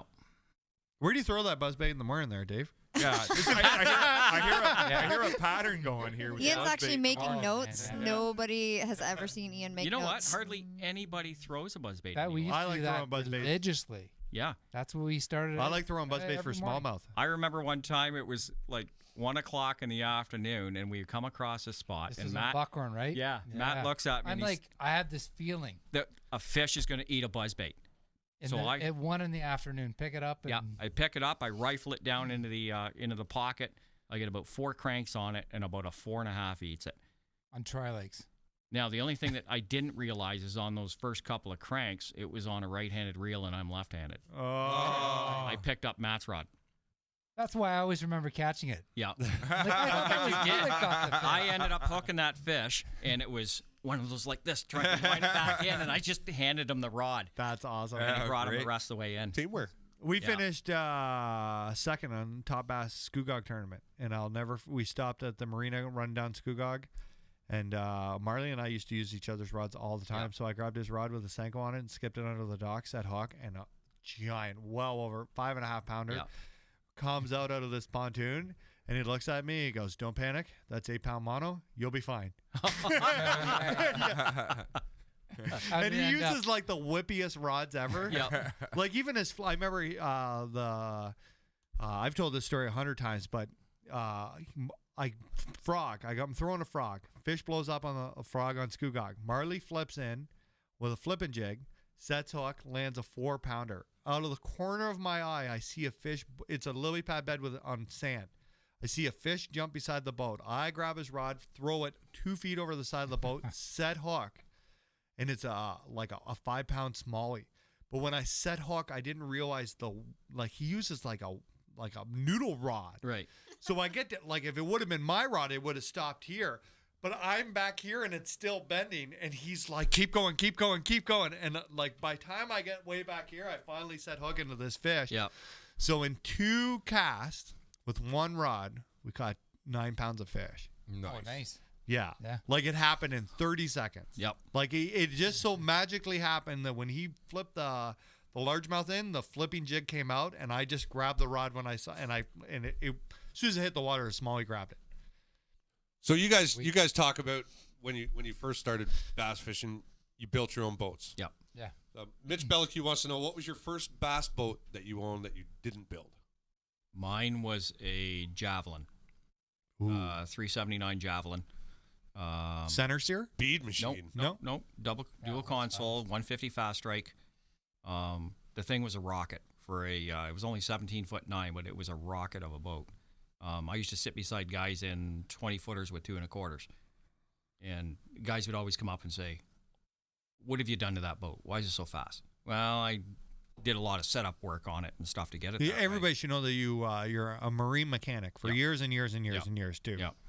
Yeah. I actually had my brother-in-law. He was a machinist welder at the time, so he made me some setback plates to put on the jack plate because back then you basically got a 6-inch jack plate on a boat and that was it. Yeah. They didn't make 10s and 12s and everything else, so I had him make me out of billet aluminum a couple of 2-inch setbacks to give me 8-inch back to run on it. And then I jacked the motor right to the sky and picked up another couple miles an hour. Motors have come a long way. Didn't eh? you? Oh, yeah. Didn't you install the first Garmin trolling motor here? Yes. In Canada. Yeah. Yes. Remember the old Tower of Power? Yeah, don't talk. I don't see many. I try not to see many of those anymore. I bet you do though. I still do. Yeah. I'm hoping that most of them die. But you know what? In their time, You're just not tall enough to work on them. Yeah. Dave on a ladder. Yeah. My little stool. On his tippy toes. Yeah. Matt, what was your first fast boat? It was a beat up old Ranger 350V, and it was beat like we got it a great deal. The motor was so, and I took all the carpet, I recarpeted, I built a deck extension on it, so I had a full deck right to the front of the console. Nice. That was mine. Yeah, 1984. Nice. I'm not far off 350V. you right now. Yeah. You know, shout out to Mercer Marine. He's got I think it's a 96, like 396. Yeah. Yeah. He's putting a ton of work into her. Yeah. They're He's sending me pictures now. Yeah. It's looking pretty tough. Shout out. We're going to have to move Andrew in the spring. Yeah. It's I can tell you that it has 2020 Ranger bass seats going in it. Oh yeah. Oh, cool. And a whole bunch of other stuff. I like if there's a 96 Ranger that outclasses this thing. Yeah. It's an amazing boat. Yeah. I can't wait to have Andrew in the spring, and we'll make some kind of video or something of all the improvements he's made on it. Yeah. What did I see the other day? I saw a video of heated seats at a bass boat. Yes, Ooh, they that'd do be have awesome. them. Oh my! I Was gotta that the- get that. Was it the Phoenix? I think it was a Phoenix, wasn't it? Really? It was. Cool. Yeah. There's one of the companies that I can't remember who it was, but they do have heated seats in them. Unreal. Yeah. That's Now, nice. talking about these old boats, there's something like anybody who's young out there, you don't need to go drop 140K. No. on No, you don't. No. Like there's something you'll never you'll always remember your first boat. Yeah. No matter if it's the biggest piece of crap on earth, as long as it floats and it's safe. I started in a rowboat. So when Really? I started fishing, at that time I actually did well in school. So for grade 8 graduation, my dad got me a aluminum boat, and we paid $50 a year to put it down on the autonomy at a marina, and he would take me after work in a set of oars, and I would row out and fish until after dark. I'd never let my kids do this these days, but I would fish, and he would come back and Pick you up. me up 2 or 3 hours. Then later. do you, if there's young people out there, do you think you need a 225 and a 21 footer No. to do well in tournaments? No. Absolutely not. No. Totally. Just My get out boats there are- and fish them, right? Okay, in '93, when Top Bass started, I fished the first ones, and they held 2 of them on rice that year. The first one ran out of Bewdley, ran out of Hastings, and I fished out of 14-foot aluminum with my little trolling motor and a 30 horse, and we finished 3rd in that tournament. And then we went to the other end of rice out of Bewdley, and I think we were 14th. Nice. Fishing out of that. You don't need You don't get running around as much. No, No, you know the what area you can get to. That's what you Stick find with with a it. small boat is you don't make the long runs, but you learn your area very well. For sure. Yeah. Sean Haggerty wants to know if you'd be crazy to put an Ultrex on a John. Well, you would if it didn't say Garmin on it. Like if you're going to go that far, you might as well put the Garmin on there. But no, why? There should be more tournaments. Somebody should be running like a jumbo tournament series in Ontario, where Like the we 60s used or to have whatever. a 60 used to horse have and under. 60 Yeah. horse and under. It And I actually would was- love to see yeah, it come we back. used to fill. for sure. Like how fast did that new Garmin Force go on Greg's boat? Almost 4 mile an hour. Can you imagine what that to do on like a 12-foot John You'd boat? be 10 mile an hour with it. You could get that thing on plane. You got the extent, the long shaft. Yeah. You could run that, and you with the remote. Yeah. You could sit down, just be gone. Yeah, we were lucky enough to go down to the boat. We show, went to the Toronto boat show. and Dave was working the Garmin booth, and you got to show us around that that Garmin trolling. It is unbelievable how quiet that trolling motor is. Yeah. Like you can't hear it turn back and forth. No. But you can't hear it running with your ear up against That it. was the biggest thing when I used it last fall in a tournament, and you cannot hear the motor running through the water. Well, that was the first thing you did for us. You pulled the paddle down, you turned it on, you were like, John, listen to that. That's 100% thrust. I'm like, listen And to what? You can't even hear it. Yeah, you're like it's maxed out right now. Now explain to us how the thrust is rated. Okay. Like, this is confusing for people at home. Right. So, including me. Garmin and me. I'm easily confused. My understanding is that Garmin uses a industry standard for thrust, and I think it's based on the outboard, the way they measure thrust. Okay. At that point, at 24 volts, it is running about 80 pounds thrust. Okay. Okay. At 36 volts, it'll run 100 pounds. Okay. Now, they've also taken that motor and ran it at the same specs to Minn Kota and Motor Guide, the way they measure their thrust. That motor on 24 is somewhere around 112-pound thrust on 24 volt, and I think it's like 130 to 140 on 36 pound. Crazy. Using their scale. Using guy's their scale. Yeah. It's repping. It's repping. It's repping. Yeah. Now, let's get into electronics. I'm on good information that you guys, and I learned a ton about my Garmin units the day we go out. But back in the day when you guys were searching for these smallmouth, the old school scan, you put a ton of hours out looking for these fish. Oh, yeah. Can you like talk about that? I'll like tell you. before people were doing this. I'll tell you how you find fish. Is you'd watch your depth finder and you'd see where there's a bottom change. And then you'd literally fish and you'd use like maybe an extra heavy weight that day, maybe a half ounce. Yeah. And you would drag it. Yeah. And that's how him and I would go out and we say, I found rock here. Yeah, you'd be dragging in mud and everything else, and all of a sudden you'd hit hard bottom. Hard bottom. Yeah. Yeah. And that's really how you verified it. Anyway, it like that's like just hours and hours and hours and hours into it was like we'd spend a lot back of then, time. no side imaging. Yeah. GPS, not really. Not really reliable. No, and like even when you did have one back then, it was maybe 100-foot accuracy, which doesn't work. It worked in the Great Lakes well. Yeah. Because it gets you in the zone and then you get close. around. Yeah. Now, in today's, when you guys are looking for fish, how has the Garmin game changed you? Like when you go to a new lake, like the side imaging, the mapping is phenomenal. Yeah. Like that's half the key right there is to have the accurate mapping. Yep. Quick draw. Yeah. Being able to run to a spot and you're like, something looks right here. And to run it back and forth with the quick draw and draw the actual map of what the bottom is. Yep. Yeah. It's amazing when you actually, so we've had waypoints for years on stuff. And then you go and quick know. draw it and you'll look at it and you'll say, that's like right on an inside turn or. Yeah, it lays differently on the than what point, you thought it did. What you thought it originally but did. Some of the best spots, like the best waypoints are on the key drops or inside turns or cuts or stuff that you wouldn't know unless you had quick draw yourself. And small stuff. Like we're fishing stuff that could be size of this table. Yeah, literally. You're making multiple casts to something the size of this table and you're cracking 2 5s off it. You showed me the day that we went out how to run my traditional and my down scan to be like that structure, that's a fish. Right. That structure, that's a fish. And you knew as soon as we pulled up that there was fish here or not. Yep. Compared to and after that I really understood my electronics better by being like, that's a stick, that's not a fish, that's a fish. That's Want to go fishing, Dave? Yeah. I'm going to go fishing with me. The days of calling them fish finders, they're not fish finders. They're structure finders. Fish finders they do work on some deeper water where there's not a lot of vegetation, Yep. yeah, you can use them for finding fish. Rice Great Lakes is rice isn't a great one. rice isn't a great one to do it on, but there's it's okay. It just still depends where works. you are. Yeah. But that's where your the Panoptics comes in. Yep. And that's changed an awful lot now because we can see forward and actually see the potential of an area. And in some instances, you don't even have to wet a line.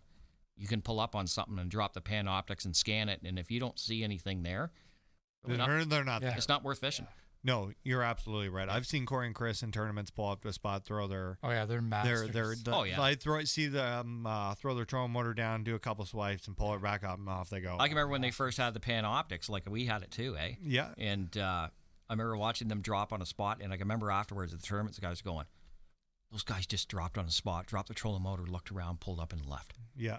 They know. They know. And I'm like, yeah, they do know. You just don't know. Here's Here's another. You will know. When Corey and Chris were here, they were talking about how everybody's overthinking a lot of this fishing. Do you guys agree with that? Yes, 100%.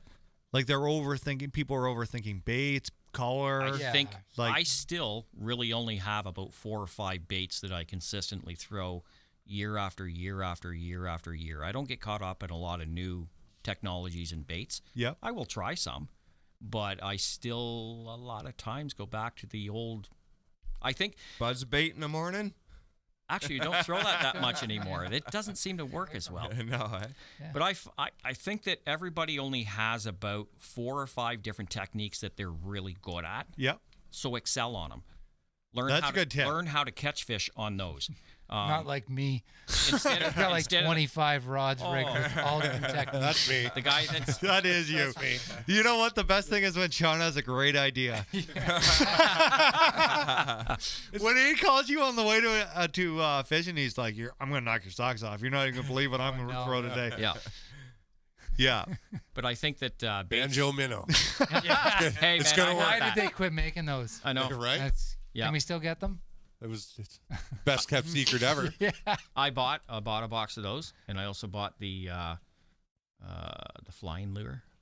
Ooh, I didn't get those. They actually work because they slid backwards when you give them line. Oh. If you went and fished docks or undercut bank, you just pitch it to the edge there and then give it slack line, and it would go. You're holding out on back me. Up underneath. No, I don't. Those late night infomercials, I miss those, man. You remember that? Oh yeah. Yeah. Roland Martin's helicopter lure. Yeah. Buddy of mine ordered those. I've got some of those. I really somewhere. like all the baits that come out. I think you're hard pressed to beat a spinner bait. If I showed up to a lake that I'd never fished before, and I knew there was smallmouth, I'd throw a white spinner bait. I'd go to wherever there was rocks and I'd burn that thing about an I inch still under the. throw them a lot. I do too. Like spinner bait, jerk bait, Senko, swim If bait. I'm unsure, that's what I use, right? And if I go to because we do the vlog a lot, we go to new lakes.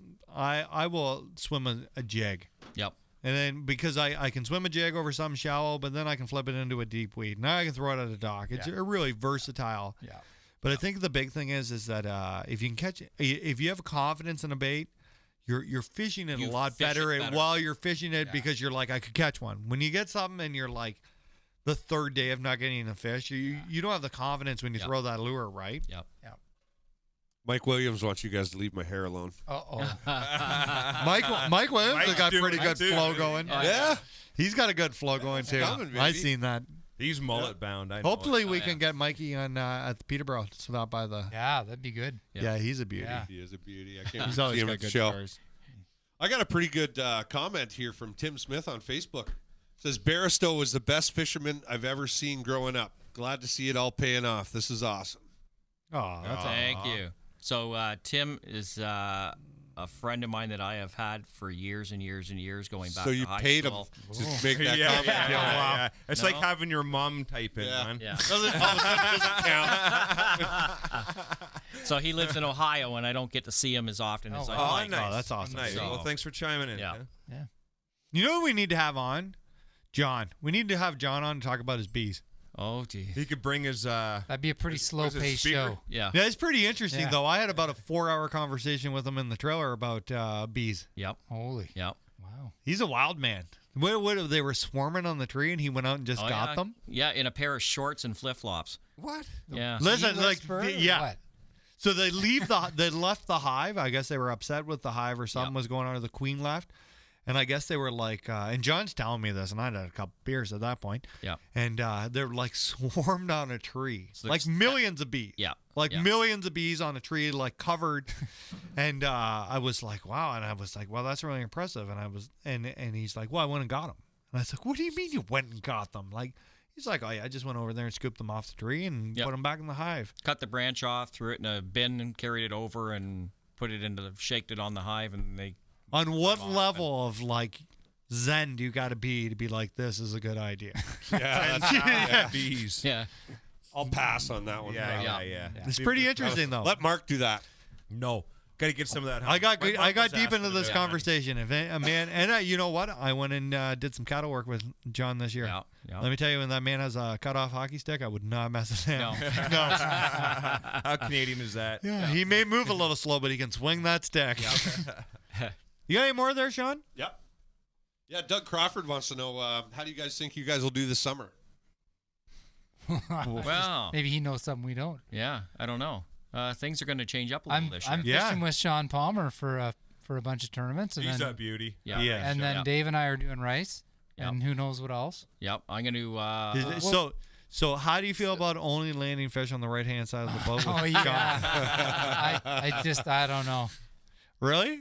Take them whichever way they're coming in. He can fish a dock though, eh? Yep. Yeah. You don't leave them behind. No. That's No, not somebody who you would want to travel behind. You don't fish behind yeah. him, No. Yeah. No. John's very meticulous. Yeah. Yep. Yeah. We watched Very him at the Classic, eh? Yeah. He can If fish he a thinks dock. there's a fish there, he's not going to leave. So until with he Sean casts and the his, ball. he only lands fish on the right side of the boat. What if, like, do you have to drive down the row of docks where you have to, set it up right? Don't be shy. No. Matt, don't be shy. No, well, see, I net the other way. I net whatever way because I'm used to fishing with Dave, so it doesn't matter. Whichever way the fish is coming, It's coming in, yeah. Not Sean. No, it's got to be a certain side of the boat, and I learned that the hard way at the FLW. So it's going to be like the Odd Couple. We've got Felix.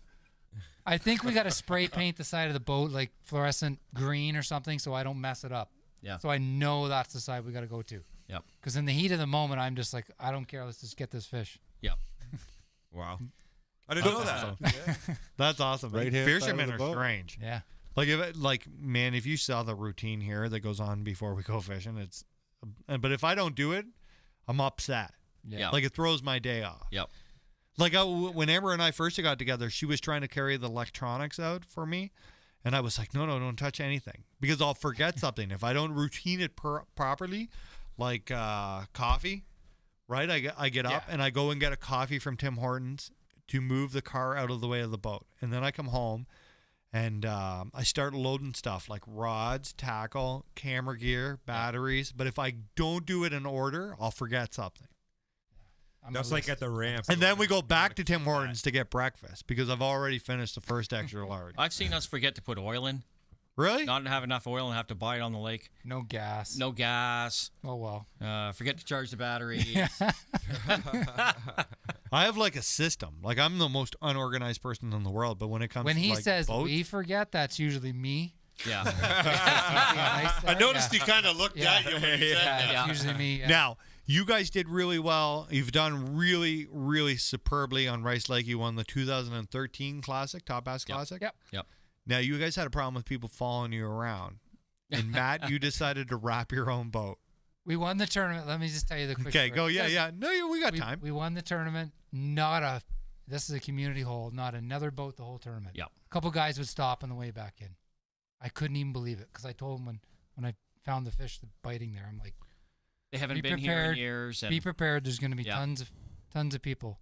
So we go there and we stop, and I'm not sure the whole field passes us. Yep. And we're looking And at I'm each like, other like, are you this kidding is me? unbelievable. Really? So that was 7:30, I think, when we got there, and at 8:15, we had 20 pounds in the boat. Wow. So the next year, first tournament of the year on the lake, there was like 8 or 9 boats there. Yep. Not kidding you, but It is what it is. it is. Yeah. It is what it is. What Just was don't run a yellow boat ever. That was the. It was the I guess I Bass. was pretty naive. I thought everybody'd be like, yeah, okay, well. It was give the, him his room. But the Bassmania Classic when you went and bought all the black matte tack and Yeah. matte tack the boat in the garage the week before. Really? It was like not professionally done. It was grab a sheet, throw it on, stick it. Wow. So then we got the brainy idea that the last day of the Classic we need to take this off because the weigh-in was at Little Lake in Peterborough and they drag Oh, you. yeah, it They looked take the truck terrible. and boat and everything right to Little Lake, and we thought, oh, we got to get this stuff off. Like the boat's got to look half decent for the weigh-in. We were 2 hours trying to peel this Peel matte this thing tack off. I forget off what the time side night of the that boat. was. And I still don't think we got all of it off. No, but we still chunks. Wow. Oh man. But guys used to always say, "There goes Matt." Yeah, for sure. Oh, well, Here yeah, comes Matt. see what, yeah, because There goes Matt. You'd go in and there'd be like somebody, oh yeah, I saw you out there. I could see you like 2 kilometers away. So the boat you I'm have like, now is yellow? No, No? black. Yeah, I got Too late now though. Yeah. But you Learn guys from got his that's a mistakes. good wrap you got on there now. Yeah. Daiwa wrap? Yep. That would wrap. Yep. Yeah. A bit of Garmin on there and Yep. Nice. Yep. That's sweet awesome. deal. I got a question from Jim Allen. He says, when you guys are using jigs, what are your favorite trailers? So Oh, mine you can't buy them anymore. Mine is You just got a oh, sorry. Mine is Uncle Josh Pork, which went out of business in 2015, I believe. So I ran out of my last jar in the fall and flipped out. And I managed, I saw some come up online that a guy here in Ontario had some. I said, what have you got? And he says, I got a bunch of jars. And I said, are they black? And he said, yes. And I said, I will take every one of them.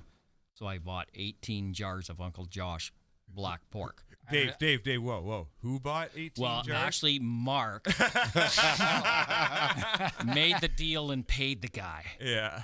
And he shows up at the farm with it, and I was ecstatic. I'm like, that will keep me going for a few years. That's awesome. I have always been a Yeah. supporter of pork. Just the jig falls differently with it. He's got some huge fish on, and I Just works better. So I also better learned confidence-wise. I mean, I've witnessed it, so Yeah. I'm not a big jig guy. Like I do throw them, especially more than I ever used to. Yeah, But yeah. And while I was picking it up, I asked the question, why can't you buy it anymore? And you know why? Why? Because when they harvest a pig now for eating, Right. they do it at a younger age, Right. and they need that. They need thick the old skin, boar, right? skin. Thick skin, and it's just not available anymore. Yep. I got a question here from Leanne Hubble. She wants to us to ask you about your first date in the boat. oh my goodness! So remember that Ranger I bought? So I was, Dad bought it. What was I, 17 or 18? I just love that thing. Did you Spent borrow his card? hours recarpeting it. Brand new carpet in this boat, and I was so proud of my carpet job. Perfect cuts, brand new. Ordered all the carpet from Bass Pro. Yeah. Put On it the in. phone. So I take her on a date. We go down to Campbelltown. You know what that launch Yeah. can be a little bit mucky there. Yeah. So being the good guy I'm in the boat, and I'm like, oh yeah, she can drive my truck. So I get her to get in and pull me out. Well, I Yeah. didn't tell her to put in 4-wheel drive. You know what happens to that launch. Yeah. So I'm in the boat, and I'm like, yep, go ahead. And she just mats it. And it's in 2-wheel drive, and I mean, there is mud all over the brand new carpet. This is the first time out. Matt's got like And I'm like- a Nissan with 33s on it. 33 mudders on it. I'm just like, You got a okay. shower, I'm did just you? like smiling. I'm like, Smile. Anybody else would have been dead. Look, you're cute. yeah. We're married now, so Oh, that's amazing. Wow. that's a good story. Oh. You want to rapid fire this at? Oh, I totally forgot about this part. Let's do it. Oh All man, right. anybody who didn't tune in for this. You guys ready for Okay, rapid explain fire? the rules. Yeah, explain the rules. Okay, the rules are this. There's two answers possible for all the questions. Those answers are either Matt or Dave. So, you ready? Okay. Who brings more rods? Dave. Matt. Who's more apt to tell off a dock owner? Dave. Who's more likely to be hungover? Dave. Who's better backing up the boat in the water? Dave. Who brings more snacks? Matt. Who's the big spoon? Oh. This is where the safe word into play. Oh my God, that's when it would have been probably Corey. Who catches more fish? Dave. Matt. Who caught the biggest fish ever in a tournament? Matt. Who's more clumsy with the net? Matt. Matt. Who's late to the ramp? Matt. Who sets the hook on more stumps? Matt. Who wants to leave an area first? Matt. Who has the hardest- No, actually me. Yeah. Who has the hardest hook set? Dave. Who goes through more baits? Matt. Who calls every fish a giant? Matt. Ian. Who wins most of disagreements? Dave. Whose gear looks like a hurricane at the end of the day? Matt. Close call. That was great. That was awesome. Oh, that's been a heck of a show. You know who has the worst rod mess ever is Marley Horniak. He doesn't care. He breaks off. I've seen him like grab like on the side of my Stratus. Yep. Grab one rod and 20 come out with it and just throw them right in the back of his truck. I'll deal with this later. Actually, Matt carries the most rods out of anybody I've ever seen. Really? How many you got? How many you bring? Usually running about 23, 25. On the deck? I'm lazy. No, in the box. No. Yeah. How long- I just have a rod set for every technique. So I'm not one to share. All the rod twos are doubled up. So there's 2 rods in each tube. That's funny. You guys have been with the Daiwa team for a long time. Yep. Yeah. How'd you get into that jam with them? Dave. I had a friend of mine that I'd worked with that took a position with Greywood at the time who took over Daiwa Canada. And we were with the another guys- rod company at the time. The guys that were there didn't know a lot about the fishing industry, about what was going to go on and everything. So they were looking for a couple of pro staff ambassadors to help them out. So Kerry knew I fished tournaments and everything, so he contacted me and said, give them a call and have a chat with them, which I did, and it worked out great. And I've been, me and Matt have both been with them longer than anybody. When did you guys get with them? I think it was around 2003. Yeah. Sometime. 2000. Yep. I'm Yeah. gonna say it's over 15 years. Yeah. You still got any of the rods from your original? Probably do. Yeah. And they still are fantastic. I'm really hoping that Dave will will me that Ike rod. I really am. I'd like to have it on When do you the think line. I'm dying? I don't know. Hopefully before me. Yeah. Even if I got it for 10 years, I'd be happy. Yeah. Now, Daiwa's releasing stuff like crazy. The new Lexus out. The what have you seen like the innovation over the years from Daiwa, from where they are now as a powerhouse engineering? Yeah. Best prices on the market. They always were. It's almost like the sleeper company that people are starting to really realize how you know. They just didn't put a lot of money into marketing, really. Yep. And they always had great products, and I still have reels from 15 years ago. I always said, like with them, my first fishing reel that was bought for me, other than hand-me-downs from my dad, was a Daiwa. Yeah. That was bought at Canadian Tire in the 70s, and that was my first one. My first bait caster I ever owned was a Daiwa. That's all I've ever used is Daiwa reels. Yeah. The first reel I can remember getting was an old Daiwa spinning reel that my dad ordered me out of the Bass Pro. Yep. With the I remember when you used to have spinning reels, you used to have like the quick fire. Yeah. With the back drag, and I remember it broke, and we took it to Bailey Burl to get it warranted. Yeah. Do you I know remember where that is. Yeah. So, you know, they've been time testing and true, but they're really stepping it up to a new level. Yeah. Right? Where the marketing behind it is better. We have the best pro staff in Canada by far. Yeah. Like, great group of guys, Corey and Chris, you know, jump ship, and they're here, right? They want to use the best products on the market. The most impressive thing is that not only is it the best engineered products, but it's at the best price points possible to get in angler's hands. I'm a firm believer that you can go to Daiwa and buy a $60 or $70 bait cast reel from them, or even the spinning And reels. We started with those. We didn't have the high when we started with Daiwa. We didn't have the high end stuff. We started with just the regular $40 bait casters that the average guy would buy and everything, and they perform flawless for us. We'd ran other manufacturers' reels that would literally tear a gear out when you set the hook. Yep. And these ran flawless. Like I've never had one pooch. I've broke like one when I rod. landed my personal best bass. There was the 604. Yep. That reel didn't even have all the screws in it. No. Like it was missing screws and it worked Yep. fine. It sounded dirty too. Like it had been through a lot. Like I don't think that reel had ever thrown a weight that wasn't announced. Like it was my cane rod. Yeah. And but no problems. Yeah. Yeah. Phil Allen's still using that reel today. Shout out to Phil. Yeah. Nice. Cool. I got a question here, a text message, and it says, "Ask Matt and Dave about Paw Patrol." Oh wow. Oh. Charlie Evans. Down at our time in Florida, Yeah. So we went down to the Pan American, and the Canadian team, and we're all gun ho and fired up, and Yeah, we made it about a mile from the lock. Blew the power head. And blew the motor. So So- Paw Patrol to the rescue. Yep. We got to fish with Charlie Evans, right? Charlie Evans, So he yeah. fishes the FLW, and he took us out for the day, but he let us run the boat. Great guy. Yep. A lot of fun. So this Great- was a fully. I remember seeing it fully with Yeah. Paw Patrol graphics all Totally over the decked out. place. So at the end of the day, we're pulling out from pre-fishing with these kids, and like they come like storming up to the Yeah. boat. We're just in the back, don't even know what's going on. Charlie's pulling us out of the ramp, and these kids come running up, and they're like, "Oh, Paw Patrol!" and like talking to the wrong guys. Yeah, he had the truck wrap, the boat wrap. everything, Yeah. Sweet rig. He had the Ninja Turtles one time at the Classic Yeah, too. yeah, he did. He's a great man. Now this is how you met them, Sean. Yeah. When you were down south. Yeah, I the met these Pan guys Am. down in Florida That's right. at the Pan American when I was blessed enough to be a part of the same team. Yeah. And we got along really well.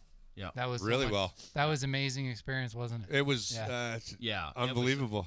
That was a trip of a lifetime. Yeah, for us. it really was. Yeah. It really was. And the last night we had a really good time. The only reason I'm back in Canada right now is because of you two. I got him home alive. Yeah, we went out for some pops. Yeah, no doubt. Now I remember. State of Pennsylvania is still looking for you. Can't go back there anytime soon. Yeah. But yeah, we there was no way I was making her back to the Roland Martins. Like we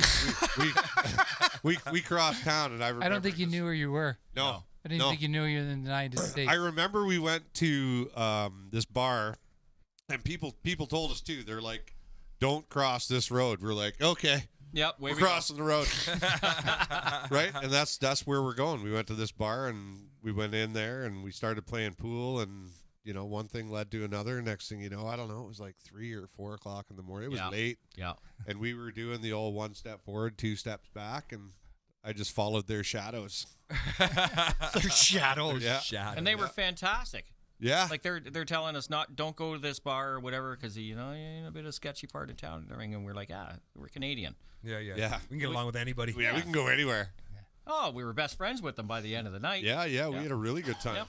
Really good time. That's a huge part. I met you guys through the Daiwa team. Right. Yeah. Sean had spoke very highly of the two of you when he came home. If anybody's out there and you're going to be part of like a pro staff or a team, you want to make sure that you're involved. Yep. Like, we have the best team going. We have blasted shows, blast off. Anybody who's watched the vlog, Mark and I came and hunted at Diamond Days Ponderosa this year. We're still looking for Thanks, that Dave. diamond class buck. But what I'm trying to say is that if you find good people to spend your time with and be part of a team with, it makes it all worthwhile. Stories like this is really what pulls this all together. Yeah. I couldn't care less if any of us would have shot a buck. We had a great season. Yeah. We had a great time. did, yeah. We had, you know what I mean? What do you mean? Adam shot a buck. You guys were successful. Yeah, we were. Well, Adam kind of cheated us out of that buck, but that's a whole other story for another night. Yeah. Why don't you tell them how everybody out there how that happened? So no. Yeah. No. I was tired. So Dave, Adam was going to a tree stand in a field, and he was working that day, but he was coming out for the night hunt. So I was like, Jesus, I think that's a good spot. So I went and took it. But earlier in the day, didn't you just hang a brand We just new hung stand? like all of us in there had made more noise than a Raptors win. Like, Yeah. So I go to this tree stand. Adam goes to come into it, and I've got the side-by-side parked out at the end of the field there, and he's like, no, we have a group chat, and Adam has gone nuts on the text messages. He's called Dave every name on the planet. So he ends up, he comes in, he takes the keys from the side by side, hides them. So I don't even know where they are. And he goes into the stand that we just hung in the afternoon and made all kinds of noises. And he goes and sits in there, and I don't even think he was there half an hour. No. And every minute of that half an hour, he had spent calling Dave more names. Yeah. Like we were watching this. The phone is just. And and then all of a sudden, there's a text message. It says, he's here. He's here. That's all you get. He's here. He's here. Jeez. And I'm like, well, I wasn't even listening then. No, so Kyle and I Kyle and I have decided to not text in the group so that Adam can focus. He come through the long grass. Yeah. And he's looping back around, and Kyle and I are texting, and we hear the bang. This is the same night that I walked out, and I had to let you go off the phone because there's a buck standing there. Yeah. But yeah, what an Adam couldn't even talk to him when we showed up. No. Like he couldn't. It was Kyle and I. Kyle and I showed up, and Adam couldn't speak. Yeah. Like he couldn't talk to us. He couldn't. The deer. It couldn't have been 20 yards from where Adam shot him. He had landed basically on the path. Yep. And Adam couldn't. Not only couldn't he talk, he couldn't show us where the deer was. He's like, I think he's around here somewhere. Yeah. Yeah. And your phone was dead, was it not? Yeah, my phone was dead too. So you had so he had no idea. And you were sleeping while the gunshot went off, so you really had no idea. Yeah, maybe. Yeah, you called me. You said that you guys had knocked one down, and I called Mark, and I said, well, we got to get dinner and take those guys some food. They're going to be busy. We got to go. That was awesome. Right? And That you were was like, awesome. I don't know. And I'm like, Mark, grab your balls out of your wife's purse. I never Let's said go. that. I said, let's go. So I heard the gunshot. crap. I was so Take your excited hat off. that I was like, I'm going. So I climb out of my tree early. And I can see Carruthers way down the other end. So I as soon as I got away from my tree stand, I call Sean. I'm walking across the field, and it's 15 minutes before shooting hours are up. I got my bow in my hand, talking to Sean, and he's telling me they're on their way. And I was like, of course you're on your way. Like, I knew this. Yeah. And I'm like, I got to let you go. There's a buck standing here in front of me, and there's a little 4-pointer standing in the middle of the field. Carruthers is having a meltdown. The other, so what is he doing? And I'm telling you, I'm 20 yards away from this buck, and I'm like, Sean, I got to let you go. Yeah. I slid my phone back in the pocket, and this deer is so shocked that I was like, I think that we were both in shell shock, that we were like standing there staring at each other, and then he took off into the woods. But yeah, you remember that? Hey, Sean, I gotta let you go. There's a buck standing here. Oh yeah, yeah, I remember. Could have jumped. We were together, I think, when we got that call. Yeah. We were already together, I think. No. That was a great night, though. We must have been talking. Yeah, no, I picked you up. It was already dark. And that's the night we saw the picture of the giant. Oh yeah. When Rob messed up. Yeah. Yeah, he didn't want to show us that picture too. I had to push him to. That was a freak. Yeah. And I got a feeling that got hit by a car. No way. December. No. So Adam's buck was big, and then we saw the picture with Adam's buck and this freak 12-pointer, which made Adam's 9-pointer look like a yearling. Oh, Boone and Crockett all day long. He was amazing. All day long, Boone and Crockett. So Rob had showed us like, hey, look, I had that deer on camera. Yeah, quick flips. Quick flips. And then we're like, oh, jumpings. There's a moose. Yeah. And then it took you about everything in the world to get Rob to Oh show yeah, that I was picture. pushing on him. I'm like, hey man, all right. I'll show you one if you show me yours. Right? And he's like, he didn't want to do it. He was like, all right. I'm like, pull it out, man. I'm like, right now I want to see it. Let's do this. Come on. Kind of like your hair. And he didn't want Amber's gone. Amber's Amber's giving yeah, up. let's go. Come on. Come on, let's see it. Let's do this. Here we we get go. a wide angle lens, please? Oh my goodness. Oh, you even got the flip too. It's out of hand. It's coming. That is a thing of glory. Leave it alone. Do you got any more questions, comments there before we wrap this up? What What's your favorite color of jigs you like to throw on Rice Lake? And weight. Ooh. And tube. Okay, so tube jigs are gonna be.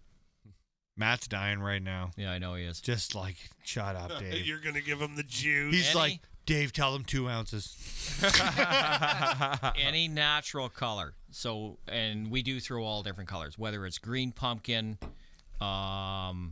watermelon, but it's all neutral colors. We don't throw anything that's like a chartreuse or Anything white crazy or like that, anything. It's all natural colors. How do you pick your tube colors? Just a feeling? You just start somewhere? A feeling. Start with the same one Yeah. all the time. Yeah, and just work way through to. But me and him are I usually have about 3 to 4 different colors tied on. Yeah. And I'll rotate through them.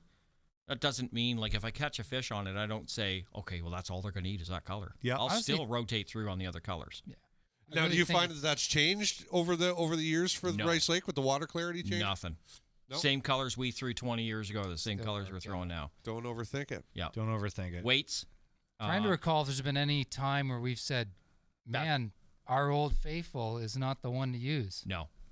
It's amazing. Like we used to get them all the time. Carolina rigging, good bags of fish, right? Awesome bags of fish. And then there became a point where they wouldn't look at it anymore. Yeah. It's amazing. Drop shot, you always seem to get a smaller average. Yeah. It's amazing how well the tubes held up for time. Yes. Generally, yeah.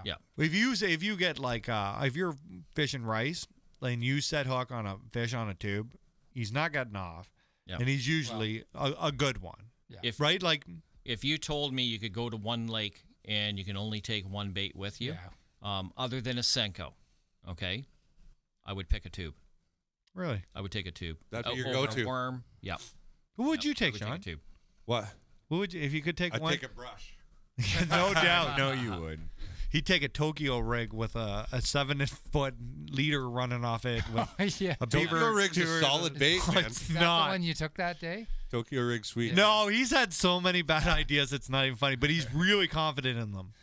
I've never seen somebody like come up with this crazy Maybe idea. Sean and I should fish together for a while. Right? He's gonna hit one. One day he's gonna hit just absolute pay dirt, and it's gonna be some like Alabama rig attached to a Carolina rig that has like a Tokyo rig dropping off that, and it's gonna have 41 hooks, and he's gonna Jika win rig. everything. Yeah. Jika rig. But he does have amazing ideas. He's always thinking, what was the power Ned? The what? Yeah. You had a power Ned rig, So which is a skirt with a Ned. Yeah. Oh, Yeah. Can you? A skirted Ned. well, He names yeah, I them. guess if you get enough confidence. Listen, I don't- I'm sure the fish will eat if it. you show up to my boat and you have a new idea, you've named this idea, and you got it tied on, you can throw it. Your name is Sure. probably Yeah, if Sean. you've gone that far, I'm gonna baby, throw you're- I didn't stay up all night putting these things together not to throw it. but it's really amazing on all the technologies. The tube works. Yes. Yeah. It'll work anywhere. If they're smallmouth, you can flip them for largemouth. It's not just Yeah, smallmouth. they work great for flipping. Yeah. We've hammered some huge walleye on them. Yeah. So it's not just you could catch anything on them. Now everybody like you're well known for your smallmouth on Rice Lake, Yeah. but you guys really like bucket fishing too. Yeah. I prefer bucket fishing myself. Yeah. What about you, Matt? Oh, that's a tough question. I mean, I'll go with whatever's biting. Really? Whatever's going to take the win. That's my kind of philosophy. But if somebody says to me, you can either pull this 5-pound smallie off of that rock point, or you can pull that 5.5 bucket out of a tree, I'm going to I'd take the bucket tree. too. I'm going to take the tree. I think every buckets time. are so much more impressive. Yeah. I'd be right. I think that I would be much more impressed with a 7-pound to see a 7-pound largemouth than I would to see a 7-pound Oh, smallmouth. we've caught them. Yeah. Yeah. We both We have both fish have on over rice, yeah. we both have fish over 7 on rice in tournaments. Smallmouth? No buckets. Yeah. And I've Actually seen weighed in. Where'd you get those? I've seen fish over 8 out there. Mouth of the river. Yeah. Yep. You know who got one? They're gone. Steve Balzan. There's a picture. We went over to his house. Yeah. He has a picture on that wall of an 8.6 largemouth. He got in the mouth of the giant. river, right He's on got a the 7+ right on the pound. point of that soundbar. Yeah, he's got that giant smallie mounted too. Eh? His Eric sta- Luzak, he smacked Personal his, best today. Personal best. today. Way Shout to out go, to Eric. Yeah. Attaboy, another Daiwa boy. Yeah. Yeah. Yeah. For sure. Now, spring fishing and boat shows coming up. Are you guys gonna be in the booth? Oh, definitely. We're gonna be there too. I'm Yep. for sure gonna Won't be be there on there. the Saturday. I won't be there Saturday. No, No. I want to see you, Matt. Where are you Are doing? you serious? No. Come on. I'm going Saturday. And That's Sunday. it. Maybe Sunday. Okay. But Saturday, 110%. If anybody wants to hang out and come swing by the I gotta dive go watch booth, the I will. Leafs in Ottawa. Oh, are you? It was a Christmas gift, so That's all right. Oh, yeah. I would go My wife, too. yeah. The one that sprayed mud all over my carpet. Yeah. My boat way back when. Do you ever brought 20 that years up? ago? You ever brought that up Yeah, in a bring fight that. after 20 years later? Oh, yeah, Has she ever been like, well, you didn't clean today, Matt, and you were like, well, you got my carpet dirty. Yeah, I haven't Never, used- you I've- never use it? Maybe once or twice. That's amazing. I would use that too. Yeah. Are we ready to wrap this up? You got any more questions, comments? I got the last question from Jason Francis. If you guys could only have 2 rod combos on the boat, Ooh. what would they be and what would you have tied to them? Mine's going to be a flip and stick with a 5/8 black jig. 5/8, eh? 5/8 jig on. Like an auto mini jig, full size. Yep. On probably 70-pound braid. 70. Whoa. Yep. Beast. And it's going to be a 7.5-foot spinning, 20 to 30-pound braid with a tube. What size spinning reel? Definitely a 3,000 minimum. You got to have that spool capacity on them. You want to get her out there. 3,000's the new 2,500. Yeah. It really is across the board. Yeah, I can remember years ago we would buy 1,500s and 2,000s. Not anymore. No. Doesn't make sense. If I you're a want bass guy, spool capacity. Yeah. What about you, Matt? Yeah, pretty much the same as him, like 7.3, 7.6 Daiwa, medium light. I like using a little bit lighter spinning. And a little bit lighter line. We have some arguments about that. Yeah. Especially when you break one off. Yeah, especially now. I think I've got that problem solved. Yeah. Yeah, that's a whole man. We could spend a whole show just discussing that alone. We could spend a show counting the ones we broke Oh my off. gosh, yeah. Ones that counted. Yeah. And then a 7.6 heavy action with or medium heavy with probably a Punisher jig. I use a lot of mini jigs. And I like mini jigs too. Small little chunk usually. And before we go, I got one more question from me. When you're out there, the smallmouth are finicky. You can't they may bite, they may not bite. They may bite at 11 o'clock. They may bite at 1 o'clock. They may bite at 8:30. Yep. They may not bite at all. Do you guys ever panic? Yeah. And be like, we got to just give up on this, even though you know there's 20 pounds sitting there. Yeah. You ever have those? Are like, now here's the second part of my question. As you get older and into this, are you willing to stick it out longer? So what we end up doing is we don't abandon the fish, but we abandon spots. Gotcha. We'll still stay with them. We have enough stuff out there that if they're not eating in one spot, they're going to eat in another spot. I gotcha. We don't just say, you know what, we fished just rotate. Smallmouth aren't biting. We're gone. There's a couple ways to do it. You can do it. You can do it like camping, or you can run and gun. When you're running and gunning, you got to have a bit of a feeling or an idea. Hey, we need to should be here at this time doing this. So, you get do you guys have discussions about this? Like one guy's starting to get the feeling, and then the next guy's like this. You talk it out. We've always trusted each other's feelings. Yeah. If one guy says, "I've got a feeling we need to go here," we go with it. We never say, "Well, no." No. You got to trust the guy. We've been doing it for so long that if he says we need to be here, we're firing the boat up and we're going. And he does the same thing with me if I've got a feeling on something. It does work out a lot of the time. It's worked out a lot for us. Not every time, but it works out but all it's the still you got to give the guy the benefit when he. We've had huge discussions. That's the important part to have somebody you can sit down and be like, we've had some we've talked it out and we're gonna go do this and this and this and this. Yep. And sometimes we agree, sometimes we disagree, but we always talk through the disagreement. Sometimes we agree to disagree. That's right. Yeah. Yeah. And then Sean stands in the front of the boat and I drive. Yep. That's all. Yeah. And I let the hair flop. That's right. Yeah. Well, if I'm going here against my will, I'm going to look good doing That's it. right. Yeah. That's right. Well, boys, I want to thank you so much for doing this. Before I let you go, Mark, final thoughts. Just want to everybody be careful, cautious of that ice. Like, we haven't been out. I don't know a lot about it, but I know bad things are happening right now. So just stay off. Yeah, this is the 1 year that I'm really concerned with ice. I'm not even risking it. No. Yeah. No. It's just it's She thickens up, I'll go, and if it doesn't, we got stuff to be working It's on. the old rule of thumb. If you are not, like, if you even have 1 ounce of not feeling right about it, don't go. That's right. That's pick good pick advice another too. spot. Yeah.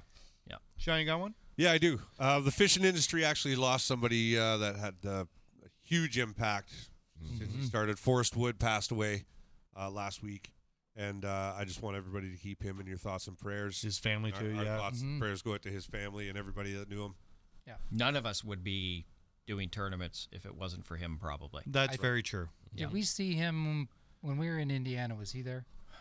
I can't remember if he came there. I think I saw him when I was in Illinois and with Team Ontario. Yeah, I don't think he was in Indiana. Yeah, one of the times he would come to the Bass Nation stuff. Yeah. I met him at 3 of the classics. Yeah. Yeah. Pioneer. Go, Matt. I get a final thought out of you. You can tell us a story, give us a final thought, whatever you want. Final words. Wrap this up. Man, we put you on the spot, eh? You did, yeah. You thought we were just going to If you skip had asked me this maybe 5 minutes ago, I probably could have. Give us anything. Say hi to your kids. Oh, hi, Kate and Cole. You get to bed.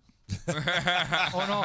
They're off school tomorrow because of this teacher strike. Yes. Oh, yeah? Cole, get to bed. You got to go to work tomorrow.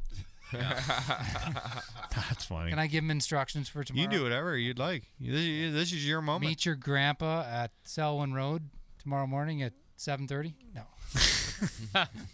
Dave, you got a final thought? I want to thank you guys for doing this. Hey, we appreciate you guys taking the time out. In Canada, there's not a lot of avenues for stuff going on into the fishing industry or the hunting or anything, and you guys are both feet in and just giving her. That's we need more people to get interested in fishing and hunting. Absolutely. We are That's our falling goal, in man. numbers, but it's every person we can get that says, "Hey, I'd like to try that." Yep. If you know somebody, help them out. If you're a hunter or an angler and you see some kid or something that maybe wants to try something, give them 10 minutes, talk to them. If you can take them out and do something with them, by all means, do it. And not only a kid, too. Like, I'm 48 adults, years old. yeah, I'm just same getting thing. into hunting. And, Look at Mike Carnegie. Two mentors are sitting right in front of me. Yeah, look at Mike Carnegie. Yeah, Mike. Yeah, he's 47. Just got his first boat and everything. And Yeah. Get out there and give her. Never too late. Yeah. Yeah. What, are you ready? Sure. You got this game changer one? Oh, I had to write this one down. Oh, jeez. All right. Woody's always got the best final thoughts. Well, this might be plagiarized, but a great challenge of life: knowing enough to think you are right, but not knowing enough to know you are wrong. Ooh. Thank you, Neil deGrasse Tyson. Nice. You know what? I want to tell everybody out there with my final thought. After seeing what happened to Kobe Bryant, 41 years old, top of the world, life is very, very short. If you're thinking about doing something down the road, do it tomorrow. Get up and start on the path to doing that. If you want to be a tournament fisherman, start now. If you want to be a hunter, go out and do it. Don't let everything hold you back. If you want to be a ballet dancer, go do it tomorrow. Have fun. Meet people along the way you want to spend your time with. Make sure they get haircuts. Other than that, have a blast of a night. Everybody, thank you so much for joining. Make sure you hit that subscribe button on YouTube, hit the like button on Facebook, and if you're on iTunes, make sure you rate and review the show. Help us grow for we can bring more of this to you. Thank you very much. Good night.